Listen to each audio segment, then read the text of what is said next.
देख ले, ठीक है। आखिरी में मेरे को याद दिलाना, क्वेश्चन देख लेंगे, ठीक। अरे कल किया था ना, उसमें क्या था भाई, सेंटर ऑफ मास वेस्ट में था। सर वो सेंटर से सेंटर नहीं लेके वो सरफेस से सरफेस लिया था, यहाँ पर फिर से वो सेंटर से सेंटर लिया है तो कंफ्यूज हो गया। अरे कंफ्यूजन कुछ नहीं है, सेंटर से सेंटर डिस्टेंस वो क्वेश्चन था। सेंटर से सेंटर नहीं लिया होगा तो आप सेंटर सेंटर माना रहे, रेडियस दे रखा था ना तुम्हें। हाँ सर। यहाँ पे रेडियस मतलब R1 R2 मान लिए हम, एग्जैक्टली पता नहीं है ना, आर के टर्म्स में लिख रहे हैं। यहाँ पे रेडियस नहीं है, मुझे आर जो है लिख लेता हूँ मैं यहाँ पे। आर किसके बीच का डिस्टेंस है, वहां पे R1 R2 पता था आपको, रेडियस सबकी पता थी। तो अगर सेंटर सेंटर नहीं दिया रहा तो ये किसके बीच का डिस्टेंस है भाई, ये इन दोनों के सेंटर से सेंटर के बीच का डिस्टेंस है, नीचे देखो, ठीक है। हाँ या यस ना। सर। चलो आगे बढ़ा जाए। चलो यार इधर देखो,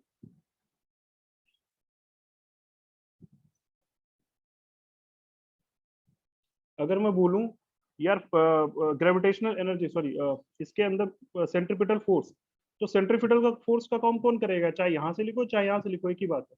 तो यहाँ पे जो टूवर्ड्स द सेंटर, सेंटर मतलब सेंटर ऑफ मास यहाँ पे है, तो यार एफ जी क्या लिखूंगा मैं, एफ जी ही तो सेंट्रीपिटल फोर्स होगा। अगर ये सर्कल में घूम रहा है, एफ जी क्या होगा, रिक्वायर्ड सेंट्रीपिटल फोर्स, हाँ या ना। भाई सर्कल में घूमने के लिए सेंट्रीपिटल फोर्स की जरूरत पड़ती है। Yes sir. जो net force towards the centre होता है वही सेंट्रीपिटल फोर्स होता है, नेट फोर्स। ये हमेशा net force towards the centre देखते हैं, ठीक। चलो कितना आ रहा है भाई, वो तो एफ जी है, एफ जी क्या लिखोगे, अच्छा सेंट्रीपिटल फोर्स क्या लिखोगे। मान लो हम छोटे वाले ब्लॉक के लिए देख रहे हैं, तो छोटे वाले ब्लॉक का मास एम, बोलो छोटे वाले ब्लॉक का मास एम, उसकी स्पीड कितनी, V1 स्क्वायर, यही तो था। V1 माना V2 माना था, V2 था ना। V2 स्क्वायर, अच्छा किसी को भी लिख लो, इसको ही लिख लो, चलो V2 स्क्वायर। अच्छा और क्या हो जाएगा भाई, डिवाइडेड बाई क्या होगा, रेडियस R2। R2। अच्छा यहाँ पे सेंट्रीपिटल फोर्स क्या लिखोगे, मतलब ग्रेविटेशनल फोर्स क्या लिखोगे भाई, ग्रेविटेशनल फोर्स तो इसके और इसके बीच होगा ना, तो पूरा R रहेगा ना नीचे। बोलो yes sir. G M M by क्या हो जाएगा, capital R, gravitational force mass M1 M2 upon R square. बोलो आई बात समझ में, हाँ या ना, क्लियर है। Yes sir. अगर ध्यान से देखो तो इसको लिख क्या सकते हो ओमेगा के टर्म्स में, ये m है और V2 क्या हो जाएगा, R2 ओमेगा का whole square divided by R2।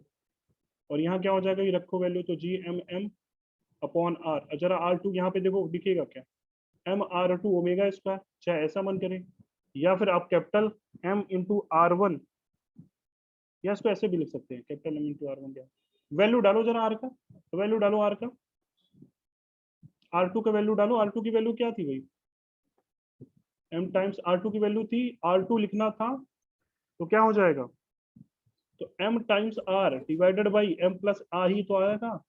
छोटे वाला क्या लिखना है, तो बड़े वाले की तरफ देखिए, बड़ा वाला मास इंटू R, यही तो था, यही तो लिखना था। बोलो देख लो भाई R2 की वैल्यू यहाँ लिखा हुआ है, ठीक है। यस सही है सर। दोनों। अब इनको जब सॉल्व करिएगा तो ये मास और ये मास कैंसिल हो जाएगा। अच्छा R इधर चला जाएगा, पूरा वैल्यू लिखा जाए तो क्या हो जाएगा भाई, बोलो, या जी एम एम ऐसे लिख सकते हो, एम को बाद में काटना, अच्छा काट ही दियो तो क्या हो जाएगा, ये चीज हो जाएगा तुम्हारा,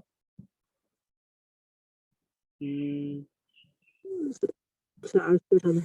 ओमेगा मान लो निकालना, मुझे ओमेगा निकालना पड़ता है ना, तो एम एम को काट लिया, आर यहाँ पे है, हाँ तो आर को रहने दो यहाँ पे, आर क्या है यहाँ पे, R2, ठीक है, एक आर आर कैंसिल, तो एक ही आर बचा ना, और यहाँ पे ओमेगा स्क्वायर है, ठीक है भाई।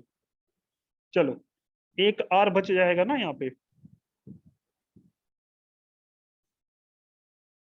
बोलो जी एम बाई आर, यहाँ पे क्या हो जाएगा, ये देखो ये रिलेशन को मैंने ये लिख लिया, यहाँ पे क्या बचेगा, अच्छा एम भी तो कैंसिल हो जा रहा है, या तो एम को रहने दो यार, म्यू के टर्म्स में लिख देंगे, ये एक काम करो, एम को काटो मत, म्यू के टर्म्स में लिख देंगे, ज्यादा सही रहेगा, एम को काटो मत, इधर देखो, अच्छा जी एम एम ये था और इसको मैंने ये कन्वर्ट किया, बोलो क्लियर है यहाँ तक, और यहाँ नीचे आर स्क्वायर था, अब सही है। Yes sir. ये चीज Yes, क्या sir. लिखा हुआ है, जरा ये चीज देखिए, म्यू यही तो म्यू है, तो म्यू है तो इसको क्या लिख सकते हैं भाई,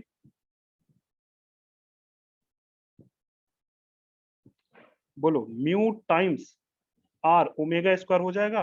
और मुझे ओमेगा ही निकालना होता है जनरली, अगर ओमेगा निकालना हो तो ओमेगा को हम क्या लिख सकते हैं यहाँ पे, ओमेगा को क्या लिख सकते हैं यहाँ पे, बोलो अंडर रूट क्या लिख सकते हैं ओमेगा को, ओमेगा को यहाँ से लिख सकते हैं, ओमेगा को अंडर रूट, बोलो बचेगा क्या, G capital M small M divided by mu, ठीक है, अपॉन आर क्यूब, हाँ या ना। और म्यू की वैल्यू रखोगे तो m प्लस वन ऊपर चला जाएगा और एम कैंसिल हो जाएगा, तो ये शायद ऐसा बन जाएगा, और ये तो कांस्टेंट है, तो यहाँ से अगर ओमेगा निकालना हो हम इस तरह से निकाल लेंगे, बोलो क्लियर है। अरे म्यू का वैल्यू डालोगे ना, म्यू की वैल्यू, एम कैंसिल हो जाएगा, नीचे से क्या आ जाएगा, m प्लस एन ऊपर चला जाएगा। आई बात समझ में, जब दोनों रोटेट करते हैं तो म्यू रेड्यूस मास का कॉन्सेप्ट आता है।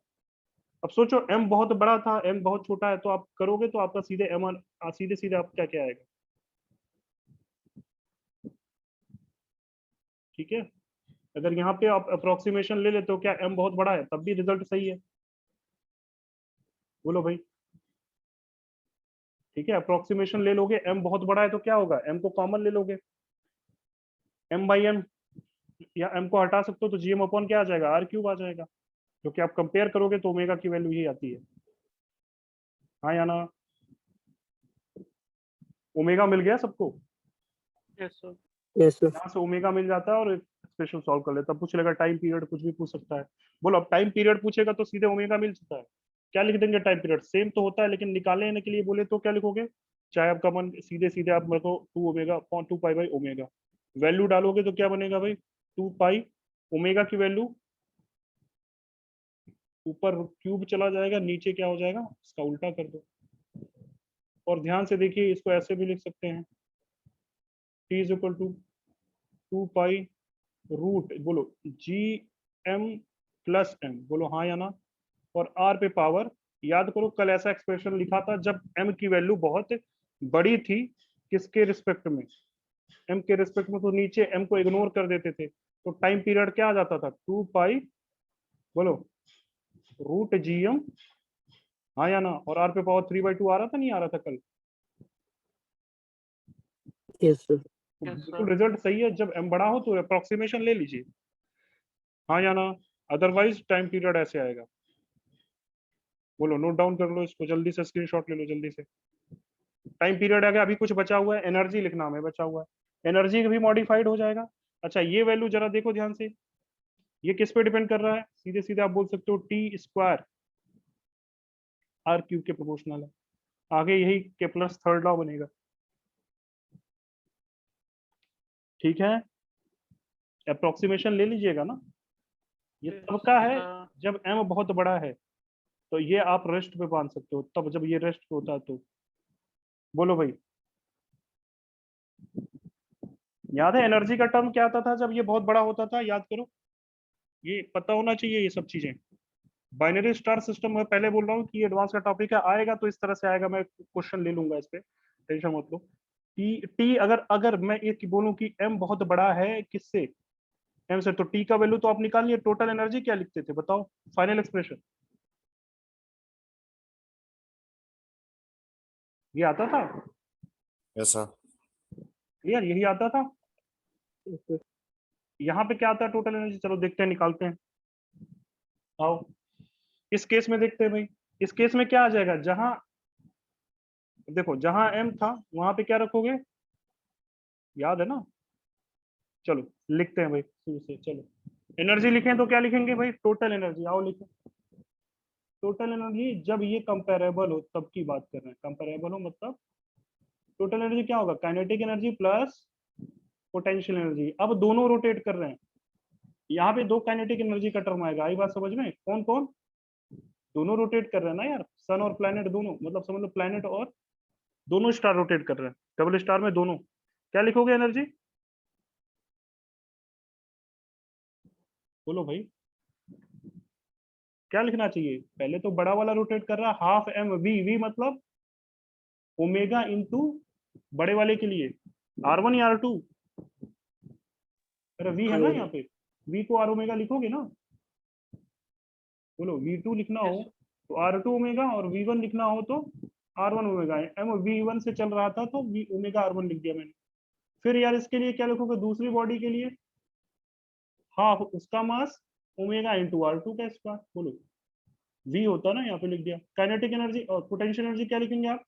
पोटेंशियल एनर्जी तो वही होता माइनस GMM। अब दोनों के बीच का डिस्टेंस कितना है भाई? तो R था ना। हाँ या ना? ये यस सर। पोटेंशियल एनर्जी का टर्म हो गया। बोलो, सही बात समझ में आई? वहां पे एक रोटेट करता था तो एक टर्म आता था, यहाँ पे दोनों रोटेट कर रहे हैं तो दोनों का टर्म। बोलो, काइनेटिक एनर्जी, पोटेंशियल एनर्जी लिख लिया हमने, तो टोटल एनर्जी जरा करिए, लिख के करके देखिए कितना आ रहा है। R1 R2 की वैल्यू डालो R के टर्म्स में।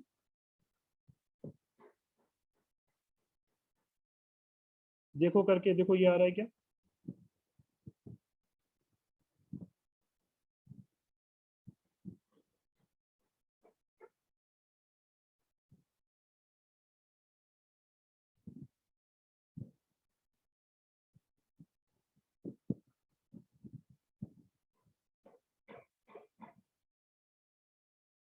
आ रहा है क्या? सॉल्व करके देखो। R1 R2 की वैल्यू डाल दो बस। R1 की वैल्यू क्या थी भाई? M times R upon M plus M। R2 की वैल्यू कैसी थी? निकाला था हमने, capital M R upon M plus M। दो इक्वेशन बनाए थे ना, डाल के देखो टोटल एनर्जी का यही एक्सप्रेशन आ रहा है क्या?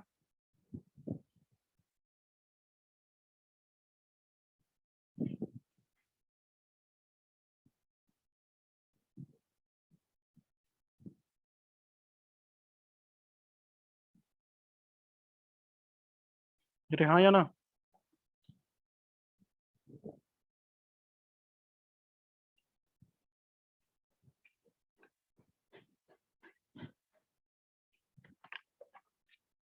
Yes sir. सेम आ रहा है? लॉजिकली सोचो, सेम आ रहा है नहीं आ रहा है? अरे जो भी एनर्जी है यही आएगा टोटल एनर्जी। क्लियर है? Yes sir. समझ में आ रहा है ये चीज? यही आ रहा है सेम, यानी कि टोटल एनर्जी में फर्क नहीं पड़ेगा। टोटल एनर्जी में फर्क नहीं पड़ेगा ऐसा सोचो, सिर्फ काइनेटिक एनर्जी दोनों में बट जाएगी। जो पहले अकेली हुआ करती थी, जो पहले अकेले हुआ करती थी, अब किस में बदल जाएगी? दोनों में बट जाएगी। आई बात समझ में? अरे हाँ या ना? पोटेंशियल एनर्जी तो एज इट इज रहेगा ना यार। पोटेंशियल एनर्जी में कोई फर्क पड़ा है क्या? पोटेंशियल एनर्जी तो एज इट इज है। काइनेटिक एनर्जी बट जाएगी दोनों में, क्योंकि दोनों का स्पीड आ गया। पहले सोचो, दोनों चल रहे हैं, अगर एनर्जी सेम है काइनेटिक एनर्जी, तो दोनों चल रहे हैं तो तेज कौन चलेगा? अकेले चल रहा होगा वो, कि दोनों मिलके? भाई एनर्जी बट जाएगी ना, किसके रिस्पेक्ट में? मास के रिस्पेक्ट में। मास के अकॉर्डिंग काइनेटिक एनर्जी बट जाएगा। जो ज्यादा मास है वो धीरे चलेगा। सोचो, काइनेटिक एनर्जी बड़े वाले का ऐसे बांट सकते हो ना यार, अगर कांस्टेंट है तो। बड़े वाले का लिखना हो काइनेटिक एनर्जी तो छोटा होना चाहिए, तो कैपिटल स्मॉल एम ऊपर, M प्लस M, जो भी इनिशियल काइनेटिक एनर्जी रहा हो। हाँ या ना? ये बड़े वाले का आप करके देख सकते हो इसको, लॉजिकली समझो। पोटेंशियल एनर्जी का फंक्शन चेंज ही नहीं हुआ, वही है। और स्मॉल वाले का क्या हो जाएगा भाई? स्मॉल वाला तेजी से घूमेगा तो ऊपर रेशियो देखो, ऊपर कैपिटल M आना चाहिए। अरे बोलो हाँ या ना? जो भी इनिशियल इसका रहा, टोटल काइनेटिक एनर्जी रहा, इनिशियल यस कितना सर। था? Initial half M V square था। अरे आई बात समझ में? सिर्फ यही बट रहे हैं। इनिशियली क्या था? सब एक घूम रहा था तो क्या लिखते थे? हाफ M V स्क्वायर, याद है?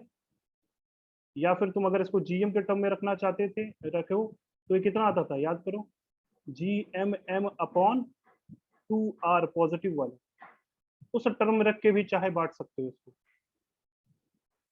क्लियर है? हाँ या ना? ये एक्स्ट्रा बातें ये समझने के लिए, खैर हमें ये जोड़ के आना चाहिए, और हमें पता होना चाहिए कि भाई ये कांस्टेंट होता है, चाहे आप किसी भी, चाहे दोनों रोटेट कर रहे हो, चाहे एक ही रोटेट कर रहा हो, यानी एक रेस्ट पे हो, या दोनों कर रहे हो, तो ये दोनों के केस में सेम आता है। हाँ या ना? चलो भाई आगे बढ़ा जाए। Yes sir. तो इसमें क्या क्या पूछता है, सबसे इंपॉर्टेंट चीज देखो, दोनों का दे देगा स्पीड, तुम्हें पूछेगा टाइम पीरियड निकाल लेगा, ओमेगा निकलवा लेगा, ठीक है, कितना घुमा, कुछ भी सवाल बना सकता है इसमें बाइनरी स्टार सिस्टम में। इस इससे ज्यादा कहीं बाहर से आता नहीं सवाल, ठीक है। आपको पूरा ये समझ में आना चाहिए इसमें मैकेनिक्स इन्वॉल्व किया है। और ऐसा हम क्यों लिख दे रहे हैं, क्योंकि इसका लीनियर मोमेंटम कंजर्व है। ध्यान से देखो, सेंटर के अबाउट कोई टॉर्क है क्या, ये आगे भी बात चलेगा। इसका एंगुलर मोमेंटम कंजर्व है, इसलिए हम ये डायरेक्ट लिख दे रहे हैं। आई बात समझ में? अरे यस और नो? मैकेनिक्स लग रहा है इसमें? चलो भाई क्लियर है यहाँ तक? Yes, sir.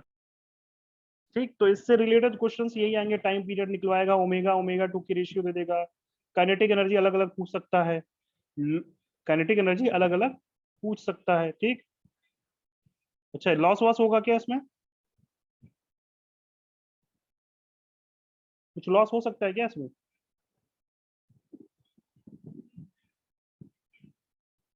नहीं, यहाँ पे कोई एक्सटर्नल फोर्स है नहीं, कोई नॉन कंजर्वेटिव फोर्स है नहीं, कोई डेसिपेटिव फोर्स है नहीं, तो लॉस होगा क्या? इसीलिए तो बोला एनर्जी हमेशा कांस्टेंट रहेगी, कंजर्व रहेगी। आई बात समझ में? देखो ग्रेविटेशन के Yes, sir. क्वेश्चन में दो चीज कंजर्व रहता है, वो आगे हम बताएंगे। एक तो एनर्जी कंजर्वेशन आपको दिखा, एक तो एनर्जी कंजर्वेशन आपने अभी देखा, लगाया हर जगह पे, ये जानते हैं कि एनर्जी कंजर्व रहता है। दूसरा मैं बोल रहा हूँ कि इसके अंदर क्या कंजर्व होता है, मोमेंटम या एंगुलर मोमेंटम?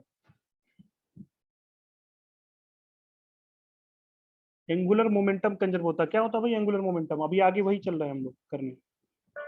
ये कंजर्वेशन प्रिंसिपल आपको पता होना चाहिए, ठीक है। क्लियर है? Yes sir. एक मिनट रुको यार।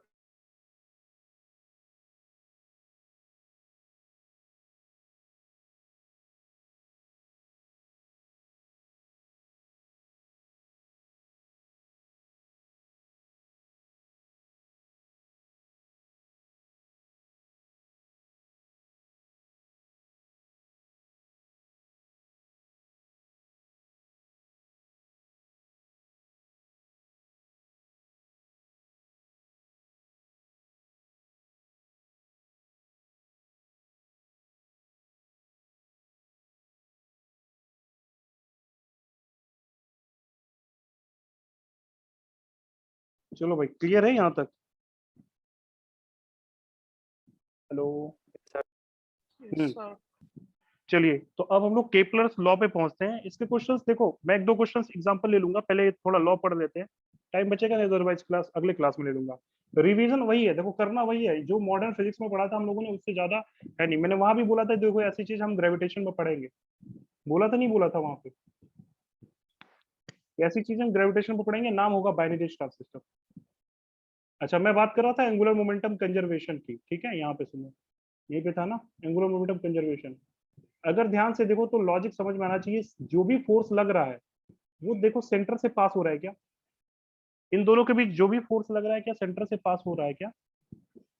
अरे बताया था, कल किसी ने पूछा था डाउट, सर कोई सी ट्रेजेक्टरी करेगा लेगा, तो हमेशा इक्वेटोरियल प्लेन आना चाहिए। रीजन, हमेशा सेंटर आना चाहिए उस प्लेन के अंदर, अदरवाइज क्या होता है, फोर्स सेंटर के अलोंग नहीं होगा तो टॉर्क आ सकता है। अरे आई बात समझ में? क्लियर Yes, है? sir. यहाँ पे फोर्स अगर सेंटर के अलोंग है, कोई एक्सटर्नल टॉर्क है क्या, जरा देखो भाई। अगर एक्सटर्नल फोर्स जीरो हो तो linear momentum conservation, external torque zero हो तो कौन सा लगाते हैं, एंगुलर मोमेंटम कंजर्वेशन।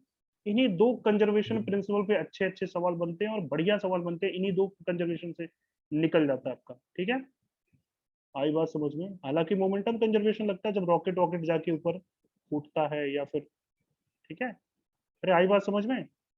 एक कंजर्वेशन तो अभी हमने सीख लिया, दूसरी कंजर्वेशन हम लोग देखेंगे आगे जब केपलर्स लॉ भी पढ़ रहे हैं, उसमें देखेंगे, ठीक है। अरे हाँ या ना? मोमेंटम क्या होता है भाई, अगर पॉइंट मास के लिए लिखना हो तो एंगुलर मोमेंटम? क्या होता है? एम भी है। एम आर क्रॉस वी या वी क्रॉस आर? बोलो।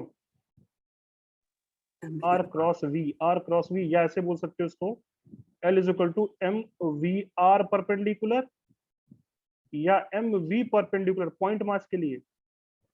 हाँ, और अगर एक्सटेंडेड मास है, रोटेट कर रहा है, तो आई ओमेगा लिखते हैं। ठीक है, अरे हाँ या ना?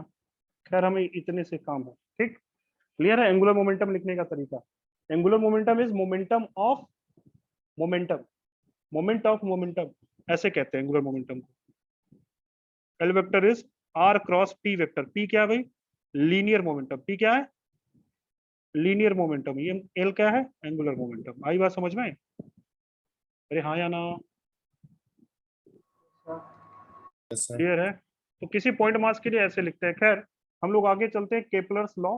तो Kepler's laws of planetary motion बहुत बहुत बहुत ज्यादा इंपॉर्टेंट है, और इस पे मैं बोल रहा हूँ कि अगर क्वेश्चन आता है ग्रेविटेशन से, अगर अच्छा क्वेश्चन दिया तो पक्का इसे इन्वॉल्व तो करेगा करेगा। ठीक, तो फिक्स रहता है ये केपलर्स लॉ। अगर आया क्वेश्चन यहाँ से तो केपलर्स लॉ इन्वॉल्व जरूर करेगा।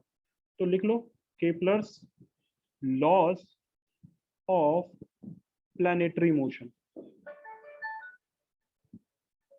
ठीक है, Kepler's laws of planetary motion. ठीक है भाई, क्लियर है? ये लॉज अपने आप में बहुत इंपॉर्टेंट इसलिए हो जाते हैं क्योंकि केपलर ने क्या किया था, वो जितने साल तक जिया था, समझो केपलर जितने साल तक जिया था, इसने कोई कैलकुलेशन नहीं करा था, बड़ा हाईली स्पेकुलेटिव आदमी था। उसने सिर्फ, ठीक है, थ्योरेटिकली चीजों को माना था, और जो कि बाद में सही निकला। ठीक है, इसने कोई मैथमेटिकल एक्सप्रेशन नहीं दिया था केपलर्स लॉ के लिए। उसने, लॉ तो पता है ना सबको? लॉ तो पता है इसका। ठीक है, इन्होंने क्या किया था, ये जो तीनों लॉ दिए थे, ये पूरा हाईली स्पेकुलेटिव था। मतलब ऐसा समझो, एम्पेरिकल फार्मूला दिया था इनका। एम्पेरिकल फार्मूला मतलब जिसमें ड्राइव नहीं किया जाता है, कोई चीज प्रूव नहीं करना रहता है। ठीक, बट इनकी जो भी जिंदगी भर यही की, और जब मर गए उसके बाद न्यूटन है, न्यूटन ने ये चीजों को वेरीफाई किया कि भाई टाइम का स्क्वायर रेडियस के या उसके सेमी मेजर एक्सिस के ट्रिपल पावर के प्रोपोर्शनल होता है। ठीक, इलिप्टिकल ऑर्बिट में घूमता है। तो आई बात समझ में? इन्होंने बोला था सन सिर्फ क्या बोलते हैं, सर्कुलर ऑर्बिट में नहीं, इलिप्टिकल ऑर्बिट्स में घूमते हैं। सन क्या, पूरा प्लैनेट, कोई भी प्लैनेट प्लैनेट ले लो, ये पूरा पूरे यूनिवर्स की बात किया था इन्होंने। यूनिवर्स में कोई भी प्लैनेट हो, ठीक है, उसके अराउंड कोई भी मतलब प्लैनेट सन के अराउंड हमेशा इलिप्टिकल ऑर्बिट में घूमता है। ठीक, अरे हाँ या ना?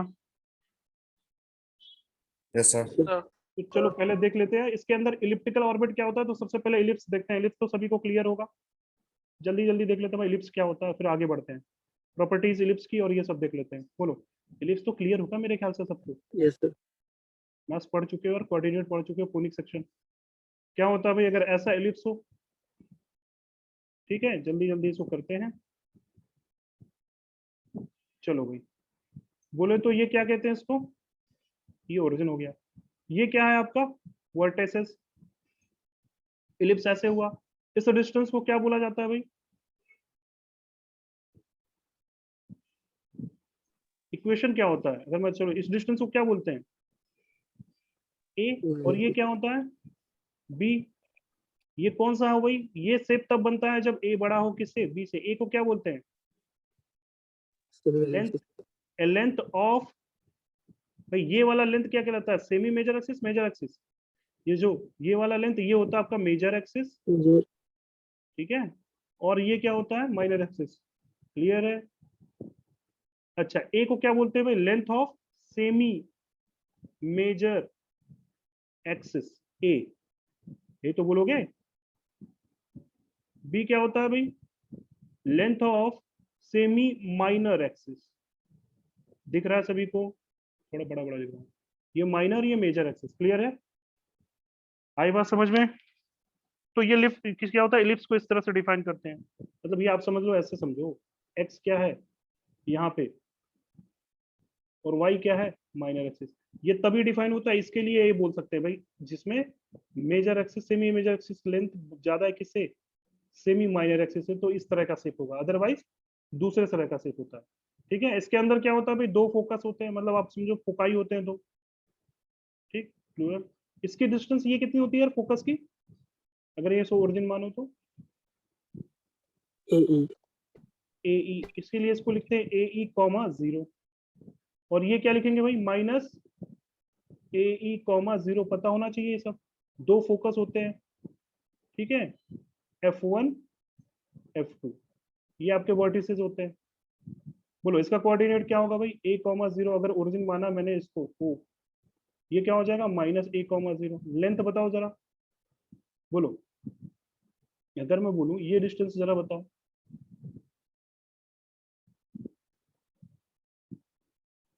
ये डिस्टेंस बताइए कितना होगा, और ये डिस्टेंस बताइए कितना होगा।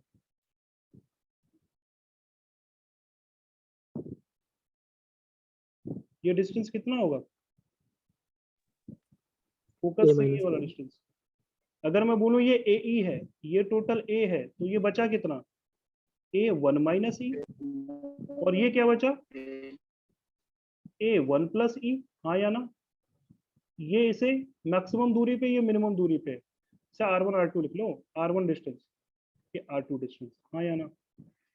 क्लियर है, यस सर। ठीक है, समझ में आई बात। यहाँ पे ये केस तब है जब ए बड़ा हो किससे, बी से। और एक चीज बोल सकते हैं, इसका इक्वेशन अगर लिखना हो तो क्या लिख सकते हैं भाई, X square upon A square plus Y square upon B square is equal to A 1। ठीक है, अगर मैं बोलूं क्या होगा, अच्छा सर्किल इसका स्पेशल केस होता है, स्पेशल केस अगर मैं बोलूं तो भाई ए बी बराबर हो जाए तो क्या बन जाएगा वो, क्या सर्कल बन जाएगा, बोलो इक्वेशन क्या हो जाती है सर्कल की, ए और बी बराबर मान लो आर के हो जाए, तो सीधे सीधे क्या लिख देंगे X square plus Y square, नीचे से कॉमन आके इधर आ जाएगा, ये सर्कल का इक्वेशन होता है, हाँ या ना। तो सर्किल बेसिकली इक्वेशन क्या है, एलिप्टिकल ऑर्बिट है, लेकिन वैसा एलिप्टिकल ऑर्बिट है जिसमें semi length of semi major axis और length of semi minor axis बराबर हो, हाँ या ना। और क्या प्रॉपर्टी होती है इसकी, अच्छा इसमें एक चीज और होता है, ई ई क्या है, ई पूछ लेगा ई क्या है, ई को क्या बोलते हैं, इसेंट्रिसिटी इसेंट्रिसिटी। कितना होता है भाई ई का वैल्यू, ई कैसे निकालते हैं, 0 to 1 ये ई एक से ज्यादा एक से कम है, 1 minus b 0 to 1 है, ये यहाँ पे 0 इलिप्स के केस में ई का वैल्यू 1 से कम है या 1 से ज्यादा है, कम है. 1 से ई कम है कम है। ठीक, चलो क्या हो जाएगा ई का वैल्यू कैसे निकालते हैं भाई, अंडर रूट कुछ याद है, 1 minus minus b B square square a upon square A square, इस तरह से निकालने के लिए आ जाएगा, निकाल लेंगे इसेंट्रिसिटी। क्लियर है, फिर इसेंट्रिसिटी होता क्या है, ये रेशियो होता है ना एक तरह का, कोनिफिशिएंट में आपने पढ़ा होगा, बोलो ए और B in case of ellipse, ellipse के case sorry in case of circle eccentricity कितना हो जाएगा,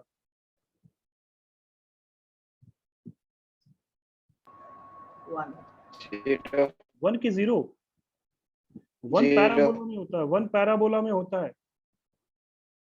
याद है, हाइपरबोला में वन से सर। बड़ा. क्या होता है, बड़ा इसेंट्रिसिटी One से मतलब तिरछापन कितना मुड़ रहा है कर, वैसे समझो, इसेंट्रिसिटी मतलब ये फ्लैटनेस फ्लैटनेस फ्लैटनेस, देखो ठीक है, क्लियर है, समझो, चलो क्लियर, यहाँ तक ये बातें आपको समझ में आती हैं तो हम आगे बढ़ते हैं। ठीक, इतनी चीजें आपको पता है तो हम आगे बढ़ते हैं। R1 R2 को क्या बोलते हैं, अच्छा सुन लो, ये सब चीजों का नाम मैं बता देता हूँ यहाँ पे। इस पॉइंट को बोलते हैं, इस पॉइंट को इलिप्स में अगर मैं वहां बात करूंगा तो इस पॉइंट को बात करेंगे, अगर सन फोकस पे रहता है तो ये पॉइंट फोकस, ये वाला पॉइंट और ये वाला पॉइंट देखना जरा, इन दोनों पॉइंट को, अगर सन फोकस पे है, फोकस पे सन है, तो सन के रिस्पेक्ट में इस पॉइंट को क्या बोलते हैं, इस पॉइंट को और इस पॉइंट को, ये नियरेस्ट पॉइंट होगा, ये नियरेस्ट पॉइंट होगा सन के रिस्पेक्ट में, और ये कौन सा होगा भाई फारदेस्ट पॉइंट, और वैल्यू आपको पता है फारदेस्ट और नियरेस्ट की सन के रिस्पेक्ट में। ठीक है, ये सब समझ में आता है, क्या नाम होता है इनका, नाम कुछ होता है, अपोजी पेरिजी नहीं, ये होता है कौन सा, ये होता है एपहीलियन पेरीहीलियन। समझ में आई बात, ये नियर पॉइंट है। नियर पॉइंट को क्या बोलते हैं, एपहीलियन या पेरीहीलियन? पेरीहीलियन। एपोजी और पेरिजी जो होता है वो अर्थ के रिस्पेक्ट में बोलते हैं। अगर अर्थ के अराउंड कोई ये हीलियन मतलब समझते हो, हेलियोस। हेलियोस मतलब होता है सन, तो सन के रिस्पेक्ट में इसका नाम होता है पेरीहीलियन। अगर यही बीच में मैं बोलता अर्थ है, अर्थ के अराउंड भी ऐसी तरह से प्लान सैटेलाइट को रोटेट करेंगे, तो उसका नाम होता है अर्थ के रिस्पेक्ट में। याद रखना ये सब चीजें। अर्थ के रिस्पेक्ट में बोला सर पेरीहीलियन क्यों आ गया, समझ में आया। हेलियोस मतलब ग्रीक वर्ड है, इसको सन को बोलते हैं। ठीक, तो इसलिए नियरेस्ट वाला पेरीहीलियन, फारदेस्ट वाले को एपहीलियन बोलते हैं। एपहीलियन मतलब समझ में आया, ये एपहीलियन और पेरीहीलियन का मतलब। अगर सन हुआ तो एपहीलियन पेरीहीलियन, अर्थ हुआ तो एपोजी एंड पेरीजी। अरे आई बात समझ में। पेरीजी मतलब नियरेस्ट। अरे क्लियर है, ये समझ में आ रहा है सबको क्या बोल रहा हूं मैं। Yes sir. पेरीजी मतलब ऐसा समझो, याद कैसे रखोगे, पेरीजी मतलब पास वाला, P for pass, P for perigee. Apogee मतलब दूर वाला, फारदेस्ट। पेरीहीलियन पास वाला, याद रखो पेरीहीलियन मतलब पास वाला, ऐसे समझो, नियरेस्ट पास वाला। ठीक है, तो एक बस याद रख लो, पेरीजी एपेजी का मतलब समझ में आया। एपोजी, पेरीजी, एपीहिलियन, पेरीहिलियन, मतलब समझ में आया ये, नियरेस्ट एंड फारदेस्ट पॉइंट। ठीक, विद रिस्पेक्ट टू सन हो तो एपहीलियन पेरीहिलियन बोलते हैं, विद रिस्पेक्ट टू अर्थ हो तो एपोजी पेरीजी बोलते हैं। ठीक है भाई, क्लियर है। एक प्रॉपर्टी और होती है यार इसकी, वो प्रॉपर्टी क्या है,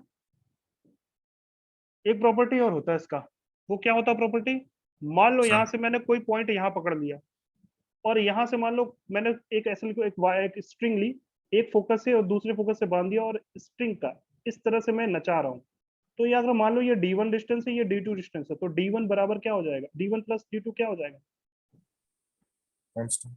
कांस्टेंट। 2a के बराबर होता है ना शायद, 2a होता है या कुछ और यस होता है, सर 2a होता है ना, 2a मतलब मैं कांस्टेंट लिख रहा हूँ। चलो ये वैल्यू याद है, इसी ये बेसिक डेफिनेशन है। इलिप्स बनाना है तो क्या बोलते हैं, स्ट्रिंग लीजिए, और स्ट्रिंग का एक पॉइंट पकड़ लीजिए और दो पॉइंट को फिक्स, दोनों पॉइंट से बांध दीजिए, मतलब यहाँ पे कील मार दीजिए, और इसको घुमाइए, तो जो ट्राजेक्टरी ये करेगा, जो लोकस ये देगा, वो लोकस होगा किसका एक्चुअल में, तो ये होगा। अरे हाँ या ना। इसी तरह हाइपरबोला क्या है, तो दोनों के बीच का डिफरेंस जो कांस्टेंट होता है तो हाइपरबोला बनता है। आई बात समझ में, क्लियर है। अरे हाँ या ना, क्लियर है। Yes sir. ठीक, तो ये भी एक प्रॉपर्टी होती है। खैर आगे बढ़ा जाए, चलो भाई, तो फर्स्ट लॉ देखते हैं केपलर्स का।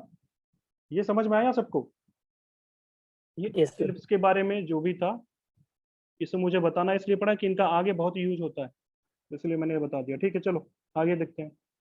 सबसे पहला लॉ यानी फर्स्ट लॉ ऑफ केपलर, मतलब फर्स्ट लॉ की बात करें। फर्स्ट लॉ क्या बोलता है भाई, सिंपल सी बात है। फर्स्ट लॉ कुछ बोलता है, क्या बोलता है केपलर में, कि जितने भी ऑर्बिट है, जितने भी प्लैनेट है, ऑल द प्लैनेट्स, ऐसा समझो, मैं लिखवा देता हूँ पहले, ऑल द प्लैनेट्स क्या करते हैं भाई, ऑल द प्लैनेट्स, बोलो, मूव्स ऑन इलिप्टिकल पाथ, मतलब इलिप्टिकल पाथ, ये इलिप्टिकल पाथ वाला है। पहला लॉ पाथ के बारे में बताया, कैसा पाथ होता है, elliptical path around the sun. किसके around, around the sun, and sun is at one of its focus। Ellipse में दो फोकस होते हैं ना, तो एक फोकस पे सन है, और सन के अराउंड एक फोकस पे फिक्स है, मतलब एक फोकस पे है तो ऐसा नहीं है दूसरे के लिए दूसरे फोकस पे हो जाएगा, ये फिक्स्ड हो गया, एक फोकस पे सन को आपने फिक्स किया, तो जितने प्लैनेट है सब क्या करेंगे भाई, इलिप्टिकल पाथ में ट्रेवल करेंगे। बोला सर्कुलर पाथ आ गया इलिप्ट के अंदर, इलिप्स के अंदर आ गया सर्कुलर पाथ, स्पेशल केस, हाँ या ना। यस सर बोलो भाई, ये तो सबसे आसान था। कैसे करते हैं देखो ध्यान से, इस तरह से अगर मैं बना लूँ तो बहुत आसान था, इसलिए मैंने वहां पे नहीं लिया, देखो ठीक है। ये है आपका, अगर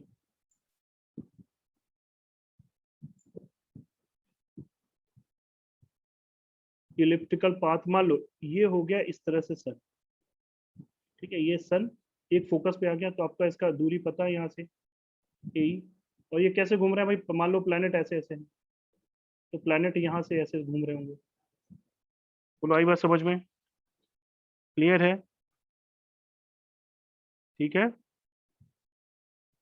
प्लैनेट ऐसे घूम रहा होगा इलिप्टिकल पाथ में, दूसरा प्लैनेट दूसरे इलिप्स में घूम रहा होगा, लेकिन फोकस दूसरा पाथ हो सकता है इलिप्स का, तो बना देता हूँ दूसरा इलिप्स दूसरे पाथ में घूम सकता है, लेकिन फोकस उस इलिप्स का क्या होगा, ठीक है, ए प्लैनेट के लिए फिक्स है, ठीक, कोई दूसरा पाथ हो सकता है छोटा बड़ा, लेकिन फोकस यही होना चाहिए, ठीक है, इसेंट्रिसिटी बदल जाएगी, हो सकता है फोकस, हो सकता नहीं हो सकता,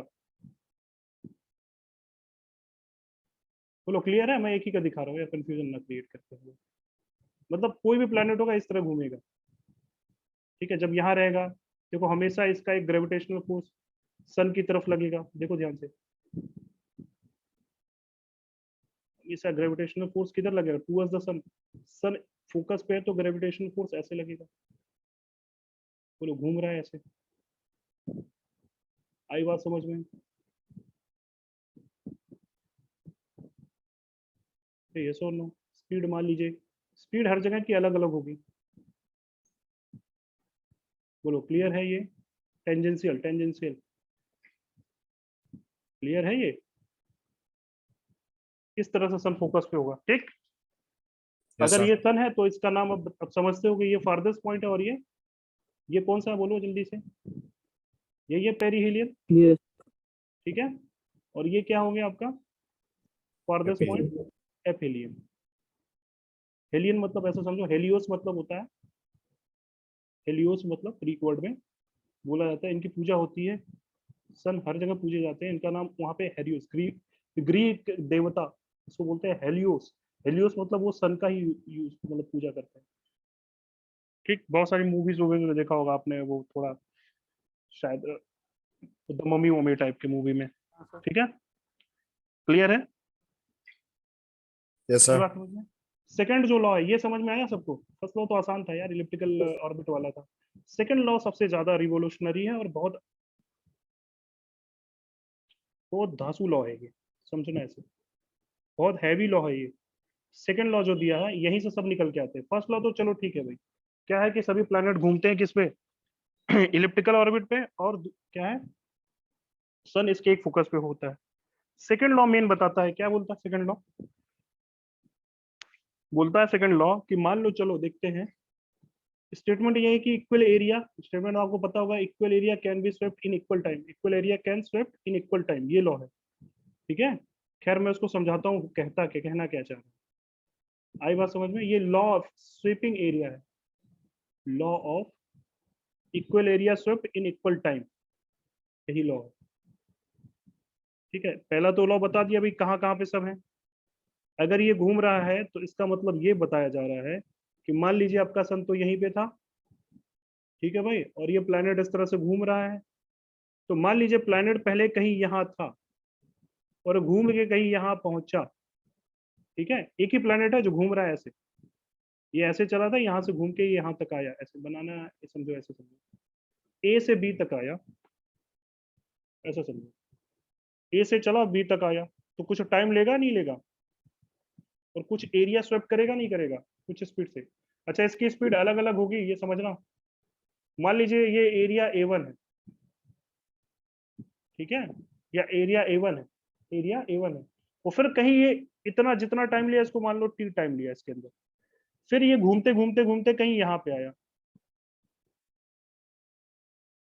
ठीक है, यहाँ पे आया, ऐसे समझो, थोड़ा सा और नीचे बनाते हैं यार, एरिया थोड़ा और दिखना चाहिए, घूमते घूमते घूमते कहीं यहाँ पे आया, ठीक है, यहाँ पे आया, तो कहने का मतलब यहाँ से पहले आया होगा C पॉइंट पे, फिर D पॉइंट पे कुछ देर पहुंचा, टाइम उतना ही लिया जितना टाइम A से B जाने में, तो ये जो एरिया स्वेप किया कौन, इस बार कौन सा एरिया स्वेप करेगा भाई, ये वाला, विद रिस्पेक्ट टू सन, ये जो एरिया है इसको मैं नाम देता हूँ A2, और टाइम यहाँ भी कितना लगा भाई, मान लीजिए T टाइम लगा। और भी एरिया हो सकते हैं भाई, हो सकता है यहाँ से फिर यहाँ आ जाए, ठीक है, ये एरिया हो जाएगा, E और F पॉइंट हो जाएगा। आई बात समझ में, इस एरिया को A3 बोलते हैं। तो इनका कहने का मतलब अगर टाइम सेम हुआ, टाइम तीनों में सेम है, तो बोला गया कि अगर टाइम सेम हुआ तीनों के लिए तो ये तीनों एरियाज क्या होंगे। अच्छा, ये एरिया अलग अलग क्यों आ रहा है, समझ में आ रहा है भाई? स्पीड सेम नहीं होती है ना, इलिप्टिकल पाथ है, सर्कुलर तो है नहीं, हर जगह पे स्पीड यस सेम सर। है। ठीक, सिंपल समझना। ये जो एरिया है A1, ये A2 और ये A3, ये तीनों सेम होंगे, इनके कहने का मतलब। आई बात समझ में? ये मान लो A के बराबर हो गए, ये तीनों एरिया एक ही होंगे, ठीक है, क्लियर है? इसका मतलब ऐसा समझो, अगर मान लो ये T1 टाइम लिया, ये T2 टाइम लिया और ये T3 टाइम लिया, मान लो सपोज दैट, और तीनों तीनों एक ही बात है, तो area per unit time, area per unit time, area per unit time, ये हमेशा सेम आएगा, इसे बोलते हैं एरियल वेलोसिटी। अब ये क्या चीज, ये आगे देखते हैं, ठीक। एरियल वेलोसिटी समझ में आया? लिख लो, स्टेटमेंट लिख लो, equal area is swept by the planet in equal time. Statement सिर्फ यही है, equal area swept by the planet in equal time. अब कैसे इक्वल टाइम में आता है वो देखते हैं, ठीक, क्लियर है? हाँ या ना? लिख लो, स्टेटमेंट लिख लो, equal area by a planet, equal area swept, swept किसके द्वारा, स्वेप्ट मतलब रेडियस वेक्टर स्वेप्ट करता है, वो अभी हम लोग देखते हैं। Equal area swept bye planet in equal time.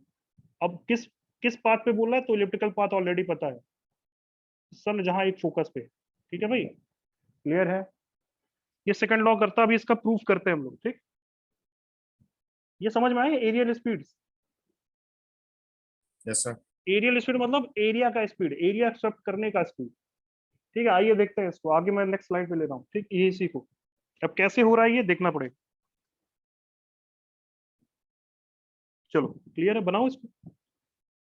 देखो यहाँ पे हो क्या रहा है एक्चुअल में, रेडियस वेक्टर, एरिया कौन स्वेप्ट कर रहा है भाई, रेडियस वेक्टर। रेडियस वेक्टर कैसे डिफाइन करते हैं भाई, सन के रिस्पेक्ट में, हाँ या ना? मैं यहाँ बना देता हूँ, चलो। अगर मैं बोलूँ, ये सब बनाने की जरूरत नहीं है, खैर। अगर मैं बोलूँ इक्वल एरिया स्वेप्ट, ये मान लीजिए आपका क्या है, इलिप्स है, यहाँ पे सन कहाँ पे है, यहाँ पे है, मान लीजिए ये आपका सेमी मेजर एक्सिस है, ठीक। सन यहाँ पे है, समझना ये चीज, सन यहाँ पे दिखा देता हूँ, ठीक है। तो अगर मैं देखूँ यार, हर पॉइंट पे ये कहीं ना कहीं ऐसे तो जा रहा होगा, स्पीड भले ही अलग हो। और ये जो होता है, अब देखो जैसे मान लो यहाँ पे गया ये, तो ये लाइन जो सन से इसे जोड़ता है, ये कहलाता है रेडियस वेक्टर। कौन सा वेक्टर? Radius vector. यही तो घूम के आ रहा है लाइन, यही लाइन तो स्वेप्ट कर रहा है। सोचो यहाँ से यहाँ गया, यही लाइन आ रहा है, यहाँ से आप देखो, यहाँ से कहीं यहाँ गया होगा, यही रेडियस है। बोलो आई बात समझ में? मान लीजिए ये स्पीड v है, मान लो ये स्पीड v है, और ये आपका रेडियस वेक्टर है, तो हर जगह पे ऐसे ही होगा, कहीं भी मान सकते हो। रेडियस वेक्टर ये है, बोलो आई बात समझ में? तो एरिया स्वैप कौन कर रहा है भाई, ये रेडियस वेक्टर ही तो स्वैप कर रहा है। मान लीजिए रेडियस वेक्टर है, वेलोसिटी वेक्टर इसकी ये है, या स्पीड ऐसा डायरेक्शन दिखा दिया, और दोनों के बीच एंगल कुछ थीटा बन रहा है। अब हम एरियल वेलोसिटी बता रहे हैं क्या, ये एंगल दोनों के बीच एंगल कुछ थीटा बन रहा है भाई। दो वेक्टर है, दोनों के बीच एंगल कौन सा दिखाएंगे, जब दोनों की क्या करे, या तो टेल मिले या तो हेड मिले। इसको आगे बढ़ाओगे तो आर वेक्टर कहीं यहाँ डायरेक्शन में आएगा, तो मैंने इसे डिफाइन कर दिया कि एंगल थीटा है। हाँ या ना? क्लियर है? हर जगह रेडियस वेक्टर ऐसे ही होगा, यहाँ पर रेडियस वेक्टर ऐसा होगा, क्लियर है, यहाँ पर रेडियस वेक्टर ऐसा होगा, ठीक है। Yes sir. यही तो और बहुत छोटे समय, मान लीजिए ये जो बड़ा सा बनाया मान लीजिए बहुत छोटा है, इसको दिखाने के लिए मैंने बड़ा बनाया dt। dt टाइम में कुछ यहाँ से यहाँ आ गया वेलोसिटी, ठीक है, तो वेलोसिटी इसकी चेंज हो जानी है। अरे हाँ या ना? और रेडियस वेक्टर देखो कांस्टेंट है क्या? रेडियस वेक्टर तो बड़ा छोटा हो रहा है ना, रेडियस वेक्टर कांस्टेंट है क्या? नहीं है। कांस्टेंट नहीं है। तो इसको थोड़ा सा मैं नीचे बनाता हूँ, जरा ध्यान से देखना इस पे। हो क्या रहा है एक्चुअल में, ये इस तरह से आपका एलिप्स है, और यहाँ से आपने ये सन मान लीजिए यहाँ पे है, और ये आपका रेडियस वेक्टर है, ऐसे सोचो, ठीक है, समझना यहाँ पे थोड़ा पॉइंट है, यहाँ पे कैच करना इसको, ठीक है। रेडियस वेक्टर यहाँ पे और किसी स्पीड v से यहाँ जा रहा है, तो v स्पीड से जा रहा है, तो मान लीजिए किसी समय में कितना डिस्टेंस ट्रेवल किया, dt समय के लिए बोला, तो मान लीजिए dt के समय, क्योंकि एरियल वेलोसिटी निकालने जा रहा है, और एरियल वेलोसिटी को मान लीजिए डी एरिया निकाला dt, यही तो बोलते हैं एरिया पर यूनिट टाइम, यही है क्या आपका एरियल वेलोसिटी। एरियल स्पीड बोलिए या वेलोसिटी बोलिए, बोलो आई बात समझ में? तो मान लो dt समय में यही तो एरिया कवर किया। और इसको थोड़ा ध्यान से देखो, तो ऐसे करते हैं, ठीक, यहां से बनाते हैं, मान लीजिए ये सन था, यहां से ये कुछ इस तरह वेलोसिटी थी, याद है कुछ, ये वेलोसिटी, इनके बीच रेडियस वेक्टर ये है, तो एंगल थीटा ये है। तो जरा देखो यहां से, क्या इसका लीनियर मोमेंटम हम लिख सकते हैं इस पॉइंट के अबाउट? ये पॉइंट आपका जो सन है यहाँ पे, ये रेडियस आर है, बोलो इसका मोमेंटम लिख सकते हैं, लीनियर मोमेंटम? Yes sir. और इसका मास मान लो प्लैनेट का मास m है, तो अगर मैं देखूं तो यार लीनियर मोमेंटम लिखने के लिए हमें परपेंडिकुलर वेलोसिटी कंपोनेंट चाहिए, तो ये कितना होगा v sin थीटा, हाँ या ना? Yes sir. और r वेक्टर आपने ऑलरेडी बना रखा है, और ये दूरी आपको पता है कितना, ये r, इसको बताने की जरूरत नहीं है, r वेक्टर है तो डायरेक्शन है, और डिस्टेंस मैग्नीट्यूड है। बोलो तो इसका अगर हम लीनियर मोमेंटम लिखेंगे, सॉरी लीनियर कह रहे हैं, एंगुलर मोमेंटम लिखेंगे, तो एंगुलर मोमेंटम लिखेंगे कितना, बोलो m v perpendicular into R होता ना, यहाँ पे v परपेंडिकुलर लिया हमने, r क्या है, ये दूरी है। बोलो तो क्या लिखा जाए इसका लीनियर मोमेंटम यार, जरा बताओ, तो क्या ये M we are sine theta होगा? बोलो v साइन थीटा है, अरे हाँ या ना? Yes sir. क्लियर है? ये मान के चलो, अभी इसका यूज पड़ेगा, इसको मान के यहाँ पे रख देते हैं, ठीक। अच्छा दूसरा, अगर मुझे देखो ये थोड़ा सा आगे घूम के आएगा, तो यार dt समय में कितना चल लेगा, dt समय में कितना चलेगा, ऐसा सोचो, dt समय में यही तो चल रहा है, मान लो dt समय में है, यही एरिया तो चल रहा है, यस सर। ये दूरी कितनी हो जाएगी, मैं इसी में बना देता हूँ v dt। बोलो ये ट्रायंगल दिख रहा नहीं दिख रहा है सबको,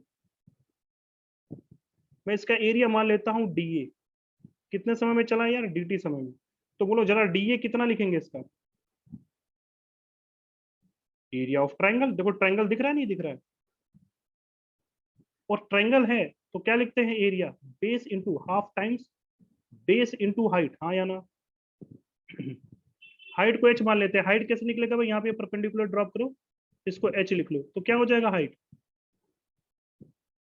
ये पता है ये एंगल थीटा है, तो ये एंगल कितना होगा, अगर ये एंगल थीटा है तो ये एंगल भी तो थीटा होगा।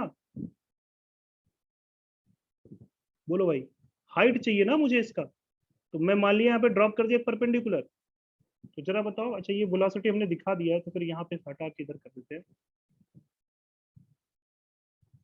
बोलो भाई परपेंडिकुलर ड्रॉप करना है, यहाँ पे v sin थीटा ऑलरेडी लिख लिया, इसका यूज हो चुका है।